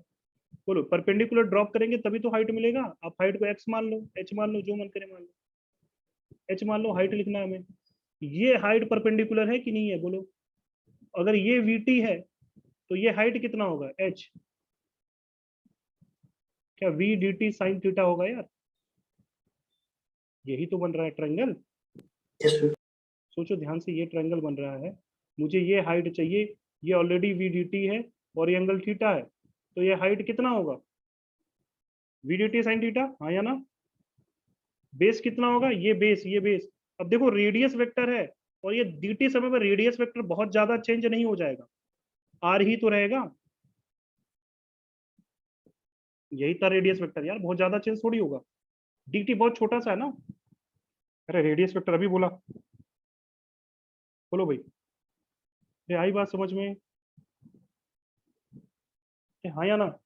ये r वेक्टर है तो ये भी तो r है ना यार, बहुत ज्यादा चेंजेस थोड़ी आ जाएंगे बहुत छोटे समय के लिए। बोलो भाई। सर भी साइन थीटा के डायरेक्शन में वो हाइट नहीं होगा क्या? b साइन थीटा की डायरेक्शन में देखो, ये vdt है, हमें इस ट्राइंगल का एरिया निकालना है, तो हाफ इंटू बेस, बेस आपका r है, ये भी r है। अब ये डिस्टेंस बहुत छोटा है, ये डिस्टेंस जो मैंने यहाँ पे दिखाया आपको, समझ में आ रहा है सबको? ये distance v dt, v speed है और बहुत dt, और बहुत छोटा dt टाइम है। तो ये डिस्टेंस, वैसे सोचो इसकी स्पीड कितनी होती है, बहुत बड़ा होता है यार, ये छोटा ही होगा ना। और परपेंडिकुलर डाला है तो h क्या लिख लोगे यहाँ से भाई? अगर ये देखो इस तरह से पता है, अगर ये चीज तुम्हें दे रखा है समथिंग अच्छा x, तो h क्या लिखेंगे? x साइन थीटा ही तो लिखेंगे। तो v dt जो भी दिया v dt साइन थीटा ही तो होगा, हाँ या ना? सर। वही उठा के रख दिया मैंने। ये समझ में आया सबको? क्लियर है? तो डीए को क्या लिख सकते हैं जरा बताओ? ये प्लेनेट का मोमेंटम लिखा था हमने, डीए क्या, डीए को क्या लिख सकते हैं? सिंपल से देखो, ये क्या बन जाएगा, बोलो? क्या ये आरवी साइन थीटा बन जाएगा? ऊपर देखो, और dt को नीचे भेज रहा हूं यहाँ पे, ये एरियल वेलोसिटी हुआ, ये R V sine theta divided by 2, हाँ या ना? Yes sir. ऊपर m से नीचे m से मल्टीप्लाई करा लिया। जरा ये देखो क्या चीज लिखा हुआ है, angular. Angular momentum of planet p, planet, ये p प्लैनेट है ना, क्या ये एंगुलर मोमेंटम लिखा हुआ है? और ये क्या है भाई? यही तो एरियल वेलोसिटी है, बोलो? अरे यस हाँ सर। या ना? तो एरियल वेलोसिटी, और ये क्या हो गया, angular momentum, DA upon dt को क्या लिख सकते हैं, बोलो भाई? एलपी अपॉन 2m, जो कि देखो ध्यान से, एंगुलर मोमेंटम कांस्टेंट है, ठीक है। मास, अगर मास देखो किस पे डिपेंड करेगा, एरियल वेलोसिटी, मास, मास तो यार कांस्टेंट होता है ना यार, अगर एक प्लैनेट है तो फिक्स है। तो डी अपॉन डी टी क्या हो जाएगा, कांस्टेंट होगा नहीं होगा भाई? यस अगर सर। एंगुलर मोमेंटम आपने देख लिया, एंगुलर मोमेंटम कांस्टेंट अगर प्रूव कर दें, तो भाई ये term D upon D T constant होगा कि नहीं होगा? मास, मास तो फिक्स है भाई, जो लिया तुमने मास पे तो डिपेंड ही नहीं कर रहा है, मास तो फिक्स हो गया एक बार आपने ले लिया भाई, एक प्लैनेट ले लिया तो आपने फिक्स कर लिया ना। एंगुलर मोमेंटम अपॉन 2m पे डिपेंड है, अगर ये कांस्टेंट प्रूव करना है तो मुझे क्या प्रूव करना होगा कि लीनियर मोमेंटम कांस्टेंट है, सॉरी एंगुलर मोमेंटम कांस्टेंट है। और आप सोचो, हमेशा ये जो घूमेगा तो नेट फोर्स किधर लगेगा, towards the centre, net force किधर लगेगा, towards the centre, net force किधर लगेगा, टुवर्ड्स द सेंटर। अगर नेट फोर्स टुवर्ड्स सेंटर है तो एक्सटर्नल टॉर्क कहीं से आएगा, नहीं आएगा। तो नहीं आएगा। तो dl by dt, external torque क्या होता है, टाउ एक्सटर्नल, जिस तरह से टॉर्क एक्सटर्नल को हम डिफाइन करते हैं किससे, फोर्स एक्सटर्नल को डिफाइन करते हैं dp अपॉन dt, उस तरह एक्सटर्नल टॉर्क को क्या डिफाइन करते हैं, dl बाई dt। अगर ये चीज जीरो है, ये चीज जीरो होता है तो लीनियर मोमेंटम कंजर्व होता है, ये चीज जीरो होता है तो एंगुलर मोमेंटम कंजर्व होता है। बोलो, प्लैनेट के लिए अगर नेट टॉर्क पास हो रहा है कहाँ से, कोई एक्सटर्नल टॉर्क है नहीं, जितना सब पास हो रहा है किससे, सेंटर से, तो सेंटर के अबाउट देखो, सेंटर के अबाउट, सेंटर के अबाउट यानी कि सन के अबाउट, अबाउट सन, ठीक है, ऐसे लिखना चाहिए, अबाउट सन बोल सकते हैं कि नेट एक्सटर्नल टॉर्क जीरो है, इसका मतलब, इसका मतलब dl बाई dt जीरो है, इसका मतलब एंगुलर मोमेंटम कांस्टेंट है, यानी कंजर्व है, हाँ या ना? अरे आई बात समझ में, कांस्टेंट प्रूव कर दिया ना, इसका मतलब dA बाई dt हमारा कांस्टेंट है, बोल सकते हैं नहीं बोल सकते हैं, बोलो भाई? जहां m क्या है, ये तो फिक्स है ना, प्लैनेट, मास ऑफ प्लैनेट, ये समझ में आ रहा सबको?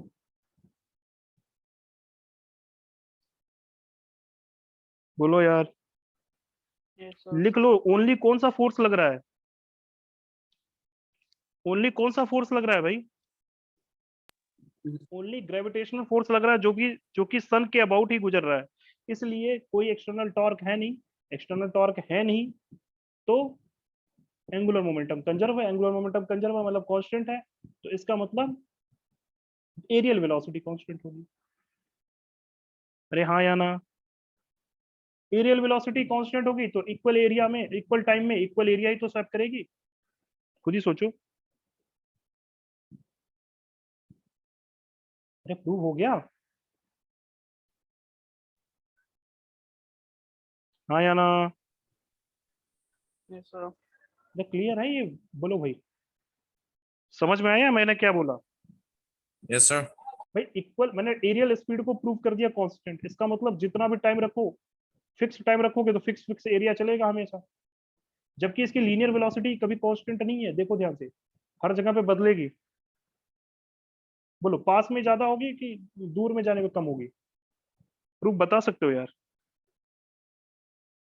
पास में ज्यादा होगी कि दूर पे जाने पे ज्यादा होगी? दूर पे जा रहा होगा।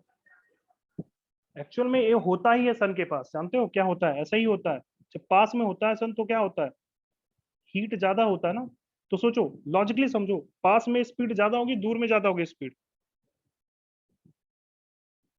दोनों कॉन्सेप्ट सोचो तो angular momentum constant, angular momentum बोले तो m we r is equal to constant, मतलब आर की मिनिमम और मैक्सिमम वैल्यू आपको पता है, ये मिनिमम थी, ये मैक्सिमम थी, सोच के देखो। आर मिनिमम होगा, एम तो कांस्टेंट हटा दो, वी आर का मल्टीप्लीकेशन कांस्टेंट होना चाहिए, तो जहां आर कम वहां वी ज्यादा, जहां वी ज्यादा वहां आर कम, जहां आर कम वहां वी ज्यादा, जहां वी कम वहां आर ज्यादा। सोचो, लॉजिकली सोचो, जो क्या होता है प्लैनेट एक्चुअल में ऐसे ही मोशन करता है, बोलो सन के बहुत करीब पहुंचा, मतलब जो भी उसका ऑर्बिट में है, तो हीट बढ़ जाती है ना, उसका एवरेज टेम्परेचर। बहुत सारे प्लैनेट ऐसे हैं, ठीक है, जो सन के बहुत करीब है, सन तो बहुत तेज गर्म है, बहुत गर्म है यार, प्लाज्मा स्टेट में रहता है उसमें पार्टिकल्स। सन के बहुत करीब चले जाओगे तो क्या हो जाएगा भाई? कोई प्लैनेट सोचो सन के बहुत करीब जाए, तो एवरेज टेम्परेचर एटमॉस्फेयर का पूरा क्या बोलते हैं उस प्लैनेट का बढ़ जाएगा नहीं बढ़ जाएगा? पड़ेगा। तो वहां पे मतलब बहुत टफ हो जाएगी सिचुएशन, रहने लायक बचेगा नहीं, ऐसे बहुत सारे प्लैनेट है। तो सोचो जब अर्थ के पास वो जाता है प्लैनेट, तो सोचो बहुत टाइम लगाता है, जब यहाँ गुजरेगा तो पास में होगा ना, तो बहुत तेजी से निकलना चाहेगा, क्योंकि अर्थ ये सरवाइव करना चाहते हैं। ऐसे सोचो, बहुत तेजी से निकलेगा और फिर उसके बाद यहाँ पे कंफर्टेबल जोन, यहाँ पे सबसे कंफर्टेबल जोन में रहेगा, यहाँ पे, क्योंकि दूर जाएगा ना। क्लियर है? ऐसे होता भी है। क्लियर है? हाँ या ना? Yes Yes, sir. sir. लेकिन हमारे जो अर्थ पे है, जो ये क्या बोलते हैं वेकेशंस होते हैं, जैसे वेकेशन कह रहे हैं, ये जो आपके सीजन्स होते हैं, वो किसके कारण आते हैं? घूमने के कारण, या फिर अर्थ के सन के अराउंड घूमने के कारण, कि किसी और रीजन के कारण आते हैं? भाई गर्मी कब पड़ता है अपने अर्थ में? इन्हीं के कारण। इनके कारण नहीं होता वो, इनके कारण नहीं होता वो, अर्थ का टिल्ट होना अपनी एक्सिस पे, अर्थ का टिल्ट होना उसके कारण होता है। जैसे मान लो ये सन है, कभी भी मत सोचना ऐसे होता है, इसलिए मैं पूछ रहा था। ये होता है, इनकी एवरेज टेम्परेचर बढ़ती है। ये मान लो सन है, तो जो हमारा अर्थ है तो क्या होता है, कभी ऐसे हो जाता है, टिल्टेड है ना यार अपने एक्सिस से थोड़ा सा, हाँ सर। तो Yes, इस समय sir. जब आएगा तो नॉर्थ, देखो ये नॉर्थ हेमिस्फीयर इधर रहेगा, सॉरी साउथ हेमिस्फीयर रहेगा, तो यहाँ क्या होगा, समर होगा। जब ये घूमता घूमता इधर आ जाएगा, ऐसे टिल्ट होगा, तो इस समय क्या हो जाएगा, इधर गर्मी पड़ेगी, इस हाफ पोर्शन में। आई बात समझ में? Yes, इधर sir. गर्मी इधर सर्दी, इधर फिर गर्मी इधर सर्दी, ऐसे होता है, इस कारण होता है। समझ में आया? एवरेज टेम्परेचर बढ़ेगा, ठीक है, क्लियर है? इसके कारण नहीं होता है। अरे आई बात समझ में? सर एपिहेलियन में भी समर होता है क्या? इतना एपीहेलियन दूरी पे मतलब होने सोचो से। सोचो, ये लॉजिक सोचो ना, हमेशा तो ये कंजर्व है, ये तो हमेशा कंजर्व है, एंगुलर मोमेंटम कंजर्वेशन जो बोला था, कंजर्वेशन ऑफ एंगुलर मोमेंटम, यही तो है, हमेशा वैलिड है, यही तो मैं बात कर रहा था। तो अगर मैं बोलूं तो v इंटू आर, एम तो कांस्टेंट है हटा दो, वी आर हमेशा कांस्टेंट है, तो अब इसकी स्पीड मान लो यहाँ पे v1 r1, जो भी मान लो कहीं दो पॉइंट पे, v1 r1 उसकी स्पीड, उसका रेडियस मतलब डिस्टेंस, ऐसा सोचो distance from sun, v2 r2। अब सोचना, ये वैल्यू हमेशा मिलकर कांस्टेंट है, अगर r बढ़ाओगे तो v बढ़ेगा, ठीक है, और v बढ़ाओगे तो r घटेगा, ये हमेशा कांस्टेंट है।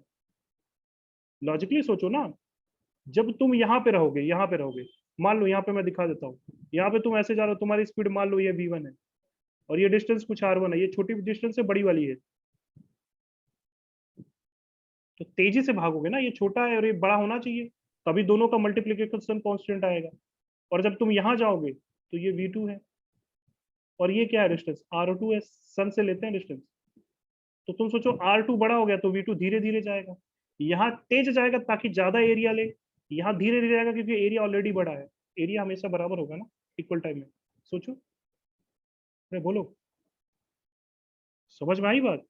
अरे इक्वल एरिया स्वेप्ट करना ना, मान लो इक्वल टाइम ले रहे हैं तो यहाँ तेजी से भाग के ज्यादा एरिया कवर करना पड़ेगा, यहाँ से धीरे धीरे जाएगा तब भी देखो एरिया, ये टोटल एरिया कवर करेगा ना। हाँ या ना भाई? एरियल स्पीड का मतलब समझ रहे हो, इक्वल टाइम में, मान लो 1 सेकंड के लिए जा रहा है, 1 सेकंड में, 1 सेकंड में जितना एरिया कवर करेगा 10 यूनिट, यहाँ थोड़ा धीरे में, यहाँ जाके कम जाना पड़ेगा ना इसको, क्योंकि एरिया ऑलरेडी ज्यादा है, दूरी ज्यादा है। ऐसे भी सोच सकते हो। अरे आई बात समझ में? या लीनियर मोमेंटम कंजर्वेशन प्रिंसिपल भी सोच सकते हो, एंगुलर मोमेंटम कंजर्वेशन प्रिंसिपल भी सोच सकते हो कि भाई जितना हाइट है, आर बढ़ाओगे तो वी घटेगा, वी घटेगा तो आर बढ़ेगा, ठीक है। हालांकि ये चीज हम आगे लेंगे, इनको वैल्यूज को निकलवाना भी है। यहाँ तक समझ में आया? बोलो भाई, यस सर। क्लियर है सबको? देख लो,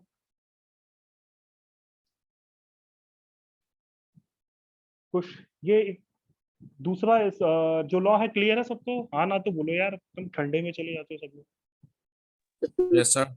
ये समझ में आ रहा है सबको? सन्नाटे में सब sir. बच जाओ, ठीक है, क्लियर है? ये हमने प्रूव कर दिया कि भाई एरियल वेलोसिटी कांस्टेंट है इसका, इसलिए इक्वल टाइम में हमेशा इक्वल एरिया। अब टी को फिक्स करोगे तो यार एरिया हमेशा फिक्स रहेगा ना, ये कांस्टेंट आ गया ना, प्रूव कर दिया।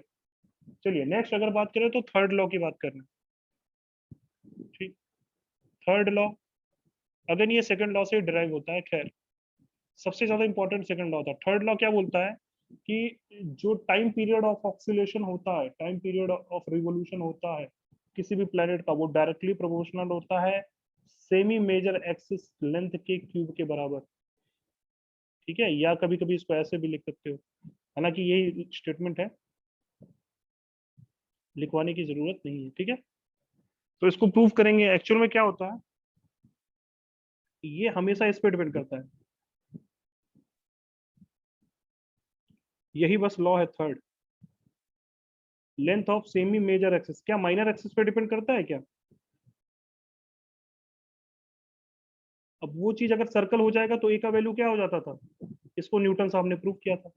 सर्कल अगर मान लोगे, अरे एलिप्स को सर्कल मानोगे तो ए और बी सब आर बन जाते हैं ना, तो अभी प्रूव किया था ना इसके पहले, न्यूटन ने इसे सर्कल मान के प्रूव कर दिया था। हालांकि हम एलिप्स मान के प्रूव करेंगे। चलो क्लियर है यहाँ तक? आई बात Yes, समझ sir. में? तो यार ये किस पे डिपेंड करेगा, मतलब कहने का मतलब टाइम पीरियड किस पे डिपेंड कर रहा है, तुम सोचो। सिर्फ ए पे डिपेंड करेगा, बी पे डिपेंड करेगा, दोनों पे डिपेंड करेगा?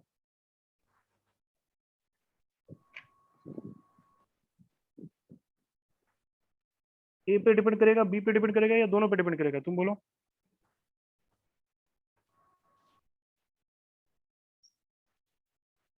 बोलो भाई,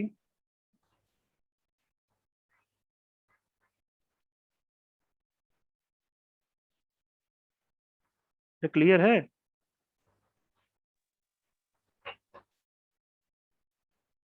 नहीं बता सकते। अरे बता नहीं सकते, साफ साफ वो लॉ तो दे दिया यार। अरे यही तो यहाँ दिया से हुआ है, तो बी के बारे में थोड़ी बताया। टाइम पीरियड बी पे थोड़ी डिपेंड करेगा, मतलब ऐसे समझो, देखो मेरे को समझाना पड़ेगा इसको, देखो ध्यान से। लॉ इतना ही था, मैंने प्रूव किया ना इसको, हालांकि मेन अभी इलिप्स मान के प्रूव करेंगे। मैंने बोला न्यूटन ने इसको सर्कल मान के प्रूव कर दिया था, मैंने पहले ही लेक्चर में कर लिया हम लोगों ने, पहले कह रहे हैं कल के लेक्चर में कर लिया था, जब हम लोग पढ़ रहे थे क्या, बोलो सैटेलाइट मोशन पढ़ रहे थे, टाइम पीरियड निकलवाया था, मैंने बोला था बार बार ये थ्योरी में आएगा। थर्ड लॉ यही है। बोलो अगर मैं बोलूं तो इसका कुछ सेमी मेजर एक्सिस और सेमी माइनर एक्सिस होगा? बोलो, अगर मान लो यहाँ से मान लो क्या कि कोई प्लेनेट इस इलिप्टिकल पाथ पे मोशन कर रहा है और सन यहाँ पे है, ये पाथ 1 है, और कोई मैं दूसरा भी पाथ बना देता हूं ताकि आपको बेटर वे में समझा सकूं। मान लीजिए सन तो वहीं रह गया, दूसरा पाथ बना ही देता हूं। बोलो दोनों का ए सेम है कि बी सेम है? ए ए सेम है। क्लियर है? ये बात समझ में आ रहा है? दोनों का ए सेम है, बी अलग अलग है। ठीक है भाई, तो दोनों का टाइम पीरियड सेम रहेगा। ये पाथ 1 या पाथ 2 है? दोनों का टाइम पीरियड सेम होगा, अलग अलग होगा।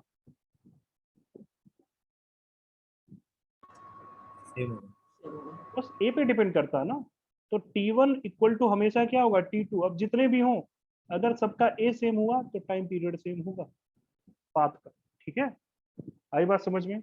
बी पे डिपेंड नहीं करता है। क्लियर है? आगे हम इसको भी प्रूफ कर देंगे। ठीक है, आई बात समझ में? अरे हाँ या ना? Yes sir. दो लॉ वैलिड होते हैं, सबसे इंपॉर्टेंट चीज। अब मैं इलिप्टिकल ऑर्बिट, अब क्वेश्चन के पर्पज से मैं बता रहा हूँ, क्वेश्चन में और क्या क्या पूछा जा सकता है इलिप्टिकल ऑर्बिट्स पे। इंपॉर्टेंट है ये चीज। क्लियर है? पहली बात यहाँ तक क्लियर करो यार, पहले समझ में आया नहीं आया सबको? यस सर आया। ठीक है, अब हम बात करेंगे इलिप्टिकल ऑर्बिट में और भी क्वेश्चन होगा, उसी में हम प्रूव भी करवा देंगे कि टाइम पीरियड ऐसे ही प्रोपोर्शनल होता है सेमी मेजर एक्सिस के। हालांकि अगर आप चाहो तो इलिप्टिकल स्पेशल केस मान के प्रूव कर सकते हो। इलिप्टिकल केस को स्पेशल केस मतलब सर्कल मान के प्रूव कर सकते हो, हालांकि हो चुका है, बट हम एक बार और प्रूव करेंगे। नेक्स्ट हेडिंग इसी में डाल लो, इलिप्टिकल ऑर्बिट्स। और क्या क्या क्वेश्चन पूछ सकता है और क्या क्या कंजर्वेशन लगाएगा वो सब लगाते हैं। चलो अभी हम इलिप्टिकल ऑर्बिट्स के लिए खेलेंगे, और ये बहुत आसान होता है, लोग पता नहीं क्यों कॉम्प्लिकेटेड करते हैं ये चीजें। देखो ये मैं सोनली बता रहा हूँ, ये advance purpose point of view से क्वेश्चन आएगा तो यहीं से आता है। सिर्फ दो लॉ कंजर्वेशन लगता है, कौन कौन सा? एक तो कंजर्वेशन ऑफ एनर्जी, दूसरा बोलो कंजर्वेशन ऑफ एनर्जी, दूसरा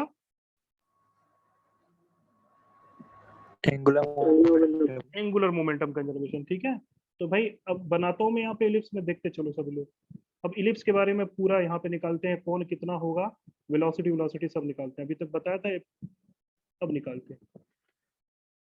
ठीक है, चलिए मान लीजिए आपका इलिप्स है। ठीक है,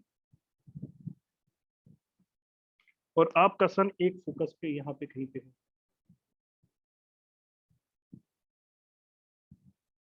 ये डिस्टेंस आपको पता है AE, और ये डिस्टेंस आपको पता है ये कितना है भाई?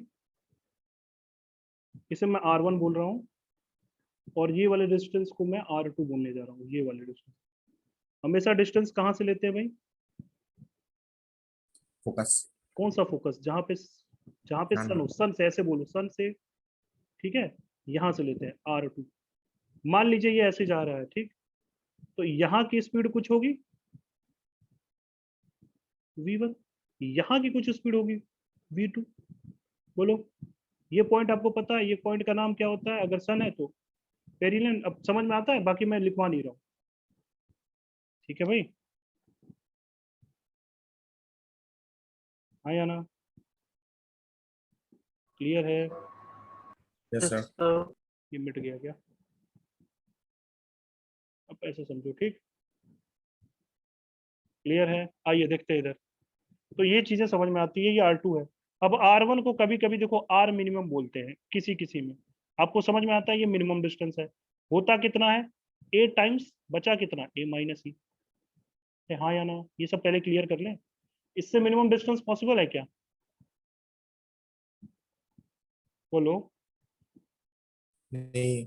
R2 R मैक्स डिस्टेंस है, इससे मैक्सिमम डिस्टेंस पॉसिबल है क्या? और ये होता कितना है? सोचो, A1। हमें पता था एंगुलर मोमेंटम कंजर्व होता है, तो ए वी और आर का मल्टीप्लीकेशन क्या होना चाहिए? वैसे भी सोचने के लिए आपको बोलूंगा मैं। खैर यहाँ तक समझ में आया, आर मिनिमम आर मैक्सिमम। ठीक है, अगर मैं बोलूँ टोटल एनर्जी क्या होता है यार इसके अंदर? चाहे इलिप्स पाथ पे हो चाहे जैसे पाथ पे हो, हमेशा क्या हो जाएगा प्लैनेट के लिए? तो हमेशा लिखते हैं ना। मान लो यहाँ पे प्लैनेट है किसी समय, मान लो, तो आपका वेलोसिटी इसका v है, यहाँ पे जा रहा है किसी जनरल वेलोसिटी। ये एंगल थीटा, रेडियस वेक्टर ये r है। बोलो आई बात समझ में? तो मैं इसका टोटल एनर्जी लिखूंगा कितना? भैया पहले तो पोटेंशियल एनर्जी लिख लीजिए। बोलो यही रहेगा। और plus kinetic energy half m v square. और ये एनर्जी कहीं जाएगा क्या, ये तो हमेशा कांस्टेंट होता है ना, यस सर। मतलब कंजर्वेशन ऑफ एनर्जी। अरे हाँ या ना, एक इक्वेशन आपका कंजर्वेशन ऑफ एनर्जी बनेगा, कंजर्वेशन ऑफ एनर्जी का।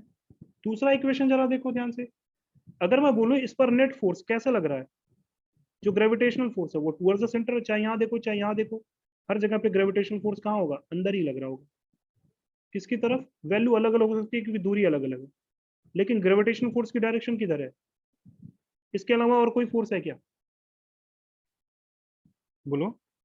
अच्छा एनर्जी क्यों कंजर्व होगा, मैं ये बोलूँ कंजर्वेशन ऑफ एनर्जी ये क्यों कंजर्व होगा, क्योंकि आपने यहाँ देखा ना ही एफ एक्सटर्नल है यहाँ पे कोई, मतलब ना ही कोई नॉन कंजर्वेटिव फोर्स है, सब कोई नहीं है यहाँ पे, ठीक है, इसलिए हम एनर्जी ऑफ कंजर्वेशन बोल रहे हैं। क्लियर है। और यहाँ पे एफ एक्सटर्नल है नहीं तो टॉर्क एक्सटर्नल आएगा नहीं, पर होता भी तो हो सकता है कि भाई ये सब यहीं से पास हो रहा है ना, ये जीरो है कि नहीं है, अबाउट सन, अभी बार बार यही बोल रहा हूँ मैं। तो क्या मैं कंजर्वेशन ऑफ एंगुलर मोमेंटम लगा सकता हूँ, यस सर। बोलो एम वी क्या होता है, आर इंटू साइन थीटा, यही तो आया था, या तो आपको मन करे एम वी आर परपेंडिकुलर से निकाल लो। बोलो आई बात समझ में। तो m we r is equal to sine theta, ये हमेशा कांस्टेंट होगा, किन्हीं दो मोमेंट में पकड़ के आपको रिलेशन चाहिए वी वन वी टू में, तो आप क्या करोगे, एंगुलर मोमेंटम कंजर्व कराओगे ना, क्योंकि देखो वी वन वी टू इसी में आ रहा है, और साइन थीटा का टर्म भी है, याद रखना sine theta, sine theta is the angle between r and radius and velocity well, vector, ठीक है। जैसे यहाँ पे अगर मैं देखूं इन दोनों के बीच रेडियस और वेलोसिटी वेक्टर के बीच एंगल 90 डिग्री, रेडियस और वेलोसिटी वेक्टर के बीच एंगल 90 डिग्री, ये बात तो समझ में आ रही है, ये बात कंजर्वेशन का, यही दो कंजर्वेशन लॉ हमारा इसमें काम बंटाधार करेंगे। बोलो आई बात समझ में। चलो एक तो समझ में आता है, लॉजिकली बताओ यार वी वन बड़ा होगा कि वी टू बड़ा होगा, पहले यहाँ पे देख के बताओ फिर निकालते हैं। वी वन बड़ा होगा पक्का, क्यों बड़ा होगा, आप यहां से सोच लो, लीनियर मोमेंटम कंजर्वेशन से या एनर्जी कंजर्वेशन से सोच लो, सोचो एनर्जी कंजर्वेशन से भी सोच सकते हैं और यहाँ से भी सोच सकते हैं। बोलो ये मतलब मास तो कांस्टेंट है ना, मास हट जाएगा तो बचेगा क्या, v इंटू आर का मल्टीप्लीकेशन कांस्टेंट होगा, तो सोचो आर जहां पे मिनिमम, ये मिनिमम, वहां पे v मैक्सिमम, जहां पर आर मैक्सिमम वहां पे v मिनिमम, तो v मिनिमम बोले तो ये v मैक्सिमम मतलब v1, v मिनिमम बोले तो, समझ गए ये चीज, हाँ या ना। बोलो भाई दोनों का मल्टीप्लिकेशन ही तो कांस्टेंट है, ये देखो, और साइन थीटा तो एंगल है यार, दोनों 90 90 बना रहे हैं, तो चलो इनके बीच रिलेशन आ जाए तो पहले कंजर्वेशन ऑफ एंगुलर मोमेंटम ही लगाते हैं। तो भाई कंजर्वेशन ऑफ एंगुलर मोमेंटम लगाए, पहले यहाँ लगा देते हैं यार, यही दिख रहा है तो चलो क्या लिखेंगे भाई, बी एम एम सीधे सीधे काटो, चलो बोलो क्या लिखेंगे भाई, initial momentum is equal to final momentum, मान लीजिए पहले यहाँ था, ये अलग अलग पार्टिकल नहीं है एक ही है, तो इनिशियल मोमेंटम यहाँ लिखोगे, क्या लिखोगे, मास v1 r1 साइन थीटा मतलब साइन 90, हाँ या ना। देखो भाई रेडियस वेक्टर इनके बीच एंगल आ रहा है समझ में यस। सबको। जब ये घूम के यहाँ v2 पे आया तो v2 में रिलेशन चाहिए तो क्या लिखोगे, m मास वही है v2 into r2 into sine अभी भी कितना है, रेडियस वेक्टर ये है, वेलोसिटी वेक्टर ये है,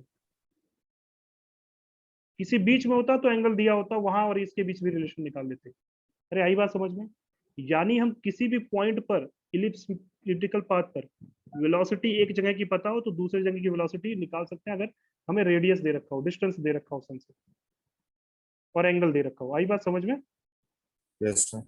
ठीक, तो यहाँ से अगर मैं निकालूं तो एम एम भी कैंसिल हो जाएगा, तो v one is equal to कितना आ जाएगा यार, वी वन आर वन की वैल्यू रखो जरा यहाँ से, आर वन कहाँ है भाई, ये है ना, तो ये क्या बन जाएगा, वन माइनस ई, ए कैंसिल हो जाएगा, और ये वी टू क्या बनेगा, वन प्लस ई, हाँ या ना,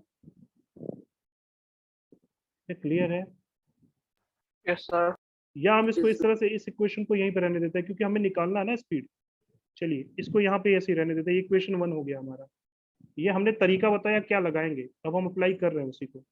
पहला कंजर्वेशन लगा लिया एंगुलर मोमेंटम का, आई बात समझ में। दूसरा क्या टूल बच रहा है हमारे पास, बोलो दूसरा टूल क्या है भाई, कंजर्वेशन ऑफ एनर्जी,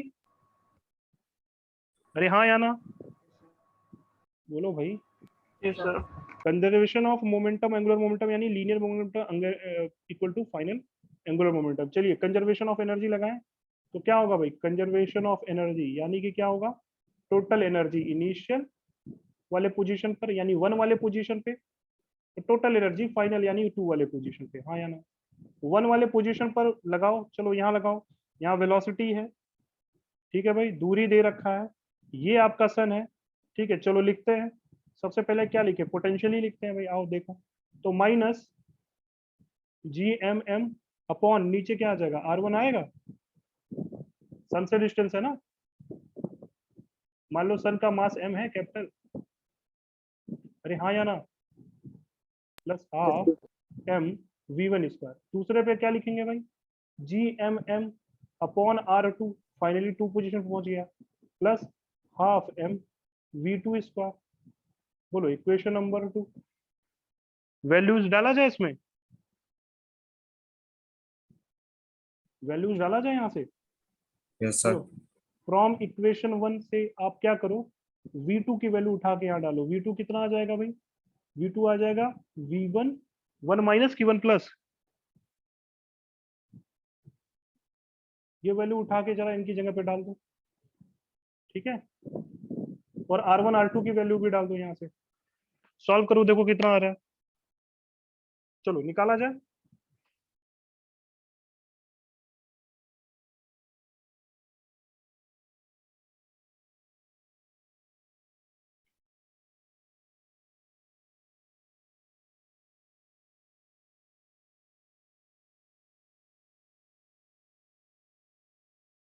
सॉल्व करो, कितना आ रहा है देखो ध्यान से।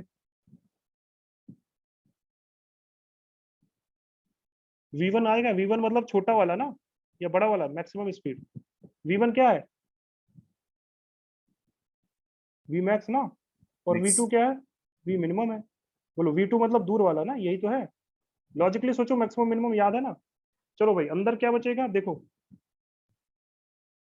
वैसे तो ये होता है क्या, GM/R, यहाँ R नहीं आएगा, देखो ध्यान से क्या आएगा, निकालो सभी लोग करके वैल्यू निकालिए, हम बता रहे हैं। तो यहाँ पे आएगा G का टर्म अपॉन M, नीचे R की जगह पे A आएगा। अब सोचो ये बड़ा वाला है तो ऊपर 1 प्लस ई रहना चाहिए या 1 माइनस ई, ये फैक्टर दोनों में आएगा। इसे बड़ा करना है तो ऊपर 1 प्लस ई का फैक्टर आएगा, नीचे 1 माइनस ई का। करके देखो आ रहा नहीं आ रहा है, V1 पहले V1 ही निकालना था। और नीचे वाला क्या आएगा भाई,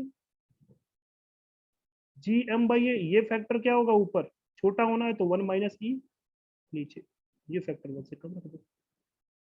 आ रही है, अरे आ रहा है नहीं आ रहा है, कहाँ गए हैं भाई सबके सब, समझ में आ रहा है सबको, यस और नो, Yes, sir. क्लियर है सबको भाई। निकालने पर ये वैल्यू आ रहा नहीं आ रहा, निकालिए आप, वैल्यूज डालो सब R1 R2 के, और V1 यहाँ पे V2 के वैल्यू V1 के टर्म्स में डालो, V1 आ जाएगा।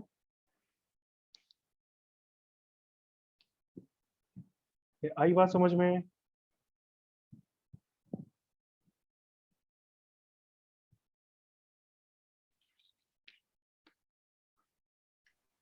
Yes sir. ठीक है सबको, Yes, sir. Yes, sir. ठीक, क्लियर, ये रिजल्ट आ गया। तो रिजल्ट याद भी रहे तो ज्यादा अच्छा है भाई। इसके टर्म्स में अगर मुझे याद रहे कि आप लॉजिकली सोचो यार, GM/R होता है भाई, ए तो मीटर ही है ना, तो GM/A तो फैक्टर आएगा, एक से ज्यादा मैक्सिमम चाहिए तो एक से ज्यादा, और प्लस ऊपर आएगा कि माइनस नीचे आएगा, और मिनिमम चाहिए तो ऊपर छोटा फैक्टर करना है, तो इस तरह से आ जाएगा। आई बात समझ में, अरे हाँ या ना। अगर मैं टोटल एनर्जी लिखूं तो कांस्टेंट होता है, लेकिन जरा निकाल के देखो टोटल एनर्जी कितना होता है ए के टर्म्स में।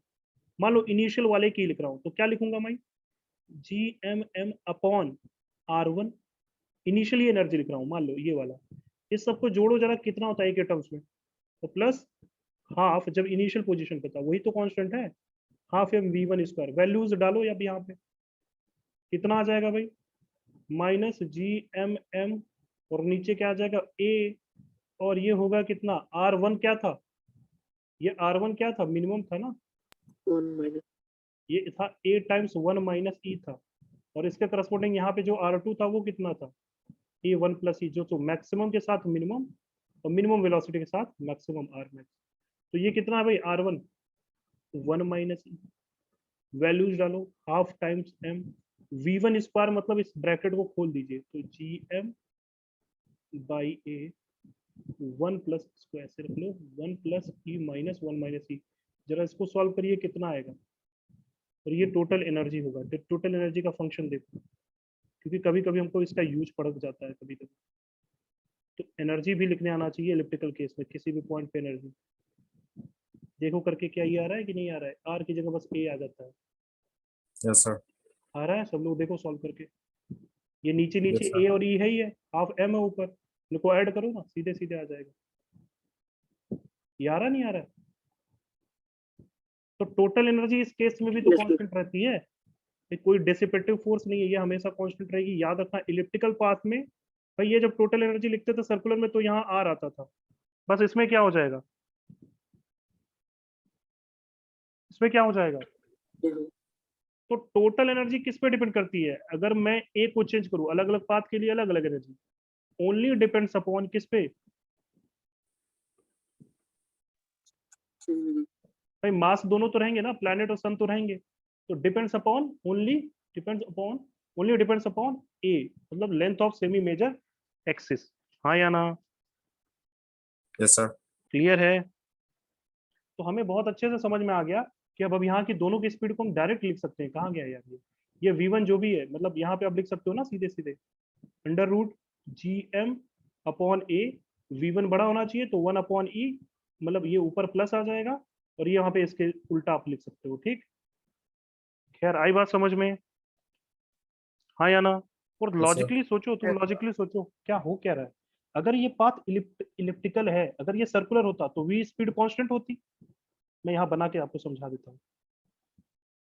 अगर ये पाथ सर्कुलर होता तो v की वैल्यू कांस्टेंट होती ना भाई, सर्कल पे तो कांस्टेंट होता। अगर अर्थ अर्थ देखो, सैटेलाइट जो घूमता है, रिलेट कर सकते हो, अर्थ के रिस्पेक्ट में वो तो कांस्टेंट आता है ना स्पीड, लेकिन ये इलिप्स है तो वेलोसिटी कांस्टेंट नहीं आ रहा है, रहना भी नहीं चाहिए। देखो ध्यान से हो क्या रहा है, कभी कभी ऐसे भी पूछ लिया जाएगा आपसे, ये v1 था ना, ये v2 था, वैल्यू आपके सामने रखा हुआ है, ये कितना लिखेंगे भाई, under root G M by A 1 minus E upon 1 plus E. हाँ या ना?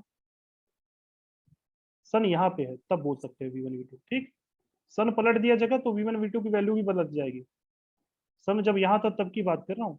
ये v1 कितना था भाई, ये under root G M upon A, ये छोटा नजदीक वाला है तो 1 upon E, 1 plus E minus 1 upon 1 minus. ठीक, ये वैल्यू ये थी। हाँ या ना? सोचो हो क्या रहा होगा, ये मैक्सिमम, ये मैक्सिमम, ये मिनिमम, और ये चीज यहाँ से यहाँ जा रहा है तो स्पीड मिनिमम हो रही है, यानी यहाँ पे स्लो स्लो जाएगा, वैल्यू कॉन्स्टेंट नहीं होगा, ये स्लो होगा, घटता जाएगा घटता जाएगा घटता जाएगा।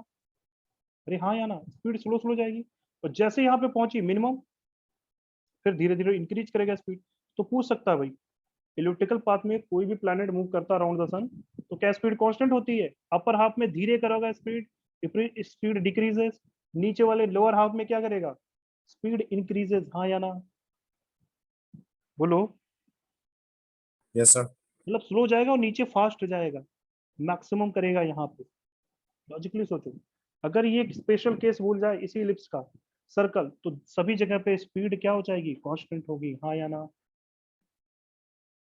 तो तुम ऐसे भी सोच सकते हो ना, रेडियस वेक्टर बढ़ाओ, उसमें रेडियस होता था ना, रेडियस ज्यादा बढ़ेगा देखो दूर जाने पर तो वेलोसिटी गिरेगा गिरेगा, रेडियस वेक्टर छोटा होगा पास में। ठीक है, अब किन्हीं दो पॉइंट पे वेलोसिटी आपको निकलवा सकता है, कंपेयर करा सकता है, ये आपको एनालिसिस बताता है पूरा। v into Yes. R, r radius vector था ना। अरे आई बात समझ में? Yes, sir. क्लियर है? Yes, sir. अच्छा, एक चीज हमने बोला था कि प्रूव करके दिखा देते हैं टाइम पीरियड, जल्दी से यार देखो यहाँ पे D A by D T कुछ निकाला था हम लोगों ने, याद है कुछ? जल्दी से बताओ, D A by D T हमने कुछ निकाला था, D A by D T कितना आ रहा था भाई, वो तो होता था एल पी अपॉन 2m, और एल पी की वैल्यू रखी है तो कितना हो जाता था, m we are sine theta. अरे प्लैनेट का एंगुलर मोमेंटम किसी भी पॉइंट पे जनरल, नीचे 2m से डिवाइड करो तो बचा क्या, v are sine theta divided by 2। हाँ या ना? अरे यस और नो? Yes, sir. बोलो क्लियर है यहाँ तक? बोलो भाई। सर ठीक है, चलो अगर मैं ये किसी पॉइंट पे लगा लूं, मान लो इसको मैं लगा देता हूँ पहले ही पॉइंट पे, मतलब ये D A by D T हम यहाँ पे निकाल लेते हैं। क्यों क्यों ना हम यहीं पे निकाल लें भाई D A by D T, क्योंकि मुझे इसका डिस्टेंस रेडियस भी पता है, आर भी पता है और स्पीड भी पता है। बोलो, तो हम यहाँ पे क्या लिखेंगे? D A by D T, वो प्रूफ करना ना मुझे। अरे आई बात समझ में? तो मैं v one r one use कर लेता हूँ। साइन थीटा मतलब साइन 90 हो जाएगा वहां पे, डिवाइडेड बाई 2। जरा देखो यहाँ पे 90 होगा ना आर और रेडियस वेक्टर में, देखो यहाँ पे इस पॉइंट पे मुझे D A by D T निकालना, और D A by D T तो कांस्टेंट है, कहीं भी निकाल सकते हैं। अरे आई बात समझ में? यस वी सर वन की वैल्यू अभी निकाला था हम लोगों ने, कितना निकाला भाई? G M by a, bracket में मैक्सिमम वाला स्पीड है तो 1 प्लस ई, नीचे 1 minus e, into r one क्या लिखेंगे भाई? ए टाइम्स 1 माइनस ई, छोटा वाला है, नजदीक वाला था, अपॉन 2। ये वैल्यू निकालिए कितना आएगा, इसका भी यूज है। ये वैल्यू निकालो कितना आएगा, जरा सॉल्व करो। D A by D T, A अंदर चला जाएगा, रूट ए से डिवाइड मारोगे तो अंदर हो जाएगा, तो कितना आएगा जरा देखो यहाँ से। 2 बाहर रहेगा, 2 को भी अंदर भेज दो, तो नीचे कितना आ जाएगा भाई? बोलो, 4 नीचे 4 हो जाएगा, ऊपर कितना बचेगा? ये रूट से कटेगा तो रूट अंदर चला जाएगा, तो जी एम तो रहेगा रहेगा, साथ में ए रहेगा, और ये सोचो 1 माइनस ई रूट में हो गया, तो अंदर जाके 1 माइनस ई स्क्वायर हो जाएगा, हाँ या ना? अरे यस और नो? Yes, sir. और आपको पता है ई स्क्वायर की वैल्यू क्या होती है? ई डिफाइन कैसे करते हो? तो भाई 1 माइनस ई स्क्वायर क्या होगा आपका? बोलो, B square upon A square. Yes चलो सर रखोगे यहाँ पे, तो ये वैल्यू कितना हो जाएगा? इलिप्टिकल पार्ट में इस इंटेंसिटी को डिफाइन किया, ये वैल्यू डालो जरा, देखो कितना आ रहा है।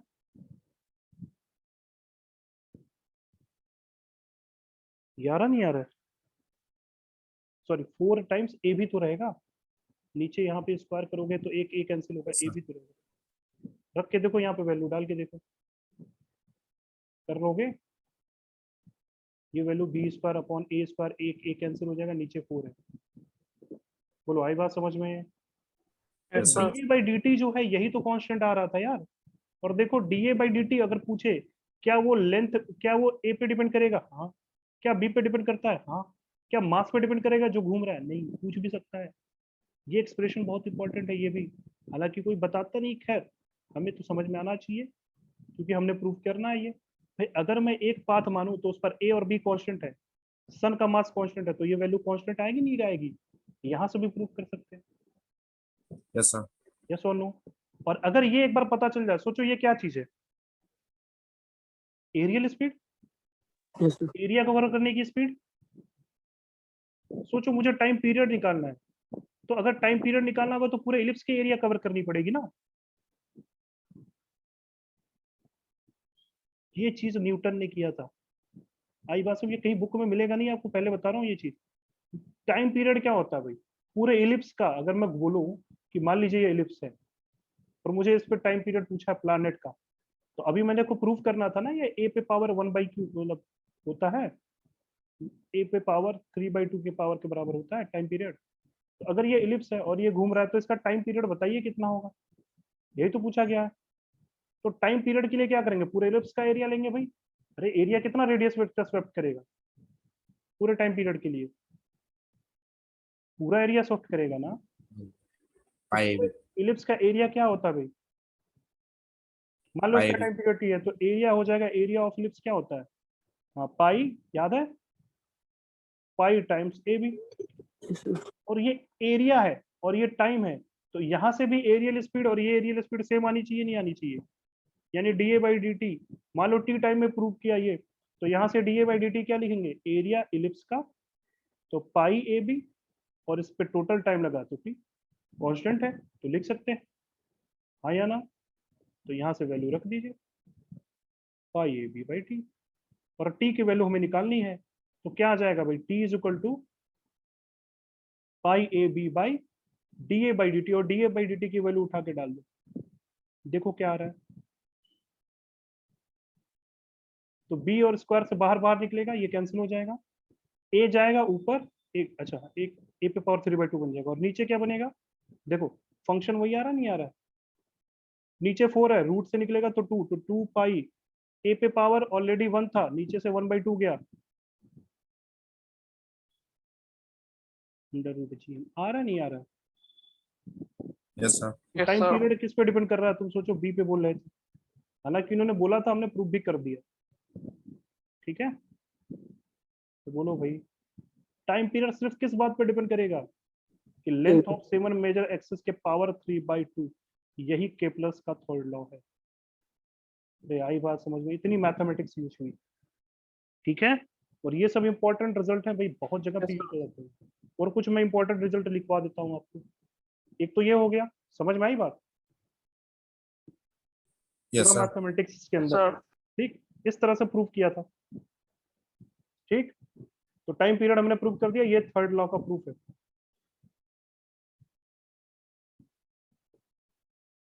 थर्ड लॉ, क्या प्लस थर्ड लॉ, ठीक।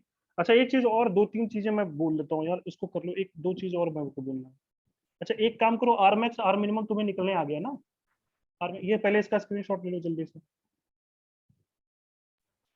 सर हो जाएगा, पीछे क्लास है। किसका 2 बजे क्लास है? से। अरे अच्छा टाइम हो 2 गया क्या यार, मेरे को पता ही नहीं चला। किसका क्लास है? सर केमिस्ट्री क्लास है 2 बजे से। चलो एक एक मिनट में बना, ये बता के छोड़ देता हूँ। आर मैक्स क्या लिखा था मैंने, जरा आर मिनिमम बताओ कितना लिखा था। आर मैक्स क्या लिखा था हमने, ए टाइम्स मैक्स है ना, 1 प्लस ई था, तो ये कितना था भाई, ए टाइम्स 1 माइनस ई, जरा चेक करो तो, कि r max plus r min by 2 कर दो तो क्या बनेगा, और आर मैक्स इंटू आर मिन कर दो तो क्या आएगा, करके देखो। फिर दोनों को जोड़ो, ये कैंसिल, क्या ये ए आ जाएगा, हाँ या ना, इलिप्स में, इलिप्स में, यस सर। और इन दोनों को मल्टीप्लाई करोगे तो क्या आएगा, 1 minus e square, e square की वैल्यू रखोगे तो यहाँ पे देखो बी आएगा नहीं आएगा, B square, sorry yes sir. ये क्या चीज है जरा ये बताओ, Yes, sir. Please. समझ में आ रहा सबको, ये मल्टीप्लाई करके देखोगे और ई का value B square upon A square रखना, मतलब ई 1 माइनस बी स्क्वायर, ये क्या चीज है, अर्थमेटिक मीन। Yes, sir. दोनों डिस्टेंस का मैक्सिमम और मिनिमम डिस्टेंस का अर्थमेटिक मीन ले लूं तो हमेशा length of semi major axis होगा, और ये क्या है भाई, जरा इसको बताओ, Geometry में. ज्योमेट्रिक मीन, ज्योमेट्रिक मीन लो तो सेमी मेजर एक्सिस आएगी, आई बात समझ में, हाँ या ना, बड़ा इंपॉर्टेंट रिजल्ट है ये। चलो इस पर बहुत अच्छा क्वेश्चन कल नेक्स्ट क्लास में करवाऊंगा, फिर अभी छोड़ दूं, ठीक है। आर मैक्स और आर मिनिमम का ज्योमेट्रिक मीन और अर्थमेटिक मीन क्या होता है, ये इंपॉर्टेंट है, ठीक है, क्लियर है। Yes sir. यस चलो सर। Yes, sir. चलो तो मैं क्वेश्चन दे दूं या फिर नेक्स्ट क्लास में दे दूं, इस पे बेस्ड क्वेश्चन आ रहा है, लिख देता हूं मैं, आप लोग ट्राई करना, फिर नेक्स्ट क्लास में डिस्कस कर लेंगे, ठीक। क्वेश्चन बोल लिख दूं जल्दी से, क्वेश्चन समझना, बस ज्यादा लिख पाऊंगा नहीं इसमें। मान लीजिए कि एक प्लैनेट है जो कि सर्कुलर ऑर्बिट में, सर्कल में ऑर्बिट कर रहा था, किसी प्लैनेट की, मतलब सन के अराउंड, ऐसे समझो सन के अराउंड किसी सर्कल में ऑर्बिट कर रहा था, समझना, ये अच्छा सवाल है ये, इस तरह कॉन्सेप्ट पे सवाल पूछ चुका है, मैं इसलिए दे रहा हूँ इसको। एक छोटा सा सन बना लो, ये मान लो एक प्लैनेट इस छोटे से सन के, छोटा सन कह रहे हैं, बड़ा सन है, रेडियस आपका बड़ा है, यहाँ पे एक प्लैनेट मूव कर रहा था, ठीक है, मास लेना हो आप इसको ले सकते हो, प्लैनेट पी है तो इसका मास आप ले सकते हो एम पी, और ये मास ऑफ सन है, ठीक, इसको एम मान लो, इसको स्मॉल एम मान लो, ठीक, सिंपल सी बात है, ताकि रिलेट कर पाओ, ठीक है। ये ऑर्बिट कर रहा था एक सर्कुलर ऑर्बिट में, ठीक है भाई, रेडियस इसकी थी आर, आर इसकी रेडियस थी, ठीक है, स्पीड वी नॉट होगी, इसकी ऑर्बिटल स्पीड होगी ना, कुछ भी होगी, वी नॉट होगी, निकाल सकते हैं हम, अरे बोलो। सर। इसको खूब जोर से थप्पड़ मार दिया, थप्पड़ मार दिया मतलब इसको बहुत भयानक इंपल्स दे दिया गया, इसकी स्पीड कुछ ऐसी हो गई, √9/8 वी नॉट, थप्पड़ मारा, या सोचो ऐसे कुछ इंपल्स दिया, इसको झटका दिया, या बूस्टर, ऐसे समझो बूस्टर दिया, इसकी स्पीड बढ़ा दी, बढ़ा दी तो कितनी कर दी, ये √2 से कम है, √9/8 क्या √2 से कम है, yes yes sir. Sir. Obvious सी बात है, तो एस्केप तो करेगा नहीं। तो अब क्या करेगा, किसी पाथ पे जाएगा। बड़ा रेडियस। हाँ, बड़ा रेडियस के पाथ में पाथ सर्कुलर नहीं रह पाएगा, पाथ सर्कुलर नहीं होगा, एक इलिप्टिकल पाथ में घूमने लग जाएगा। वो आपको बताऊंगा मैं किस कैसे घूमता है, थोड़ा पाथ भी बताना रहता मुझे। इलिप्टिकल पाथ में घूमने घूमने लग जाएगा। आप इसको चाहो तो मॉड्यूल से कर सकते हो कि किस रेंज में कैसे पता चलता है। खैर ऐसा सिंपल सोचो, इलिप्टिकल पाथ में अगर ये घूमने लग जाएगा तो आपको कुछ कुछ चीजें बताना है। मैं बोल रहा हूँ पहले चीज, फाइंड, सबसे आसान था, find maximum and minimum distance of planet. अब कितना हो जाए, अचानक से नहीं बदलेगा, धीरे धीरे बदलेगा। तो मैक of planet, planet from sun, ठीक है भाई। मैक्सिमम और मिनिमम डिस्टेंस कितना हो जाएगा प्लैनेट का फ्रॉम सन से, ठीक है। दूसरी बात इसकी आपको ये बतानी है, इसेंट्रिसिटी क्या होगा, इसेंट्रिसिटी ऑफ इलिप्टिकल पाथ। दूसरा इसेंट्रिसिटी ऑफ इलिप्टिकल पाथ। ऐसे क्वेश्चंस जनरली पैसेज में आते हैं, कई चीजें पूछी जाती है। सेमी मेजर एक्सिस भी पूछ लेगा, तभी तो निकाल पाओगे इसेंट्रिसिटी। सर ये इलिप्टिकल पाथ में घूमने लग गया, ठीक है। मतलब ऐसा समझो कि थप्पड़ मारा है तो इलिप्टिकल पाथ में चला गया, और इस इलिप्टिकल पाथ में ये इतना डेटा आपके पास है। बताना है इसको ए के टर्म्स में, सॉरी आर के टर्म्स में। आपको क्या निकालना है, मैक्सिमम और मिनिमम डिस्टेंस। क्लियर है? Yes sir. चलिए ठीक है, तो इसको सर अटेम्प्ट इसमें करना। सर बोलो। इसमें कोलिजन का सवाल भी आता है कभी कभार। कोलिजन का मतलब सवाल आता है तो वही तो, कोलिजन का सवाल आता है तो बस करना क्या रहता है, मोमेंटम कंजर्व कराना रहता है या एंगुलर मोमेंटम कंजर्व कराना रहता है, डिपेंड करता है। बॉम्ब फटने वाला केस, रॉकेट फटने वाला केस मोमेंटम कंजर्वेशन में जाएगा। ठीक, अभी तो ही तो बता, दो कंजर्वेशन तो इंपॉर्टेंट है, एनर्जी कंजर्वेशन और दूसरा एंगुलर मोमेंटम कंजर्वेशन। वो एंगुलर मोमेंटम कंजर्वेशन से आ जाएगा दूसरा जो तुम बोल रहे हो, ठीक है। Yes sir. एंगुलर मोमेंटम किसे अबाउट कंजर्व करना है, सन के अराउंड या फिर अर्थ के अराउंड, जो भी हो, सेंटर में, सेंटर के अराउंड, ठीक है। आई बात समझ में? बोलो छोड़ हाँ दिया जाए, सर। बहुत ज्यादा टाइम हो गया यार। चलो खैर, आप लोग इसका मॉड्यूल से कुछ कुछ पढ़ लेना है, वो ऑर्बिट ऑर्बिट के बारे में, पर नेक्स्ट क्लास में थोड़ा बहुत बता देंगे इसके बारे में, ये क्वेश्चन सॉल्व कर लेंगे और थोड़े अच्छे अच्छे क्वेश्चन उसको सॉल्व करेंगे। बाकी Okay. ग्रेविटेशन का मोस्ट पार्ट डन हो गया, ठीक है। चलिए, बाय सर। बाय।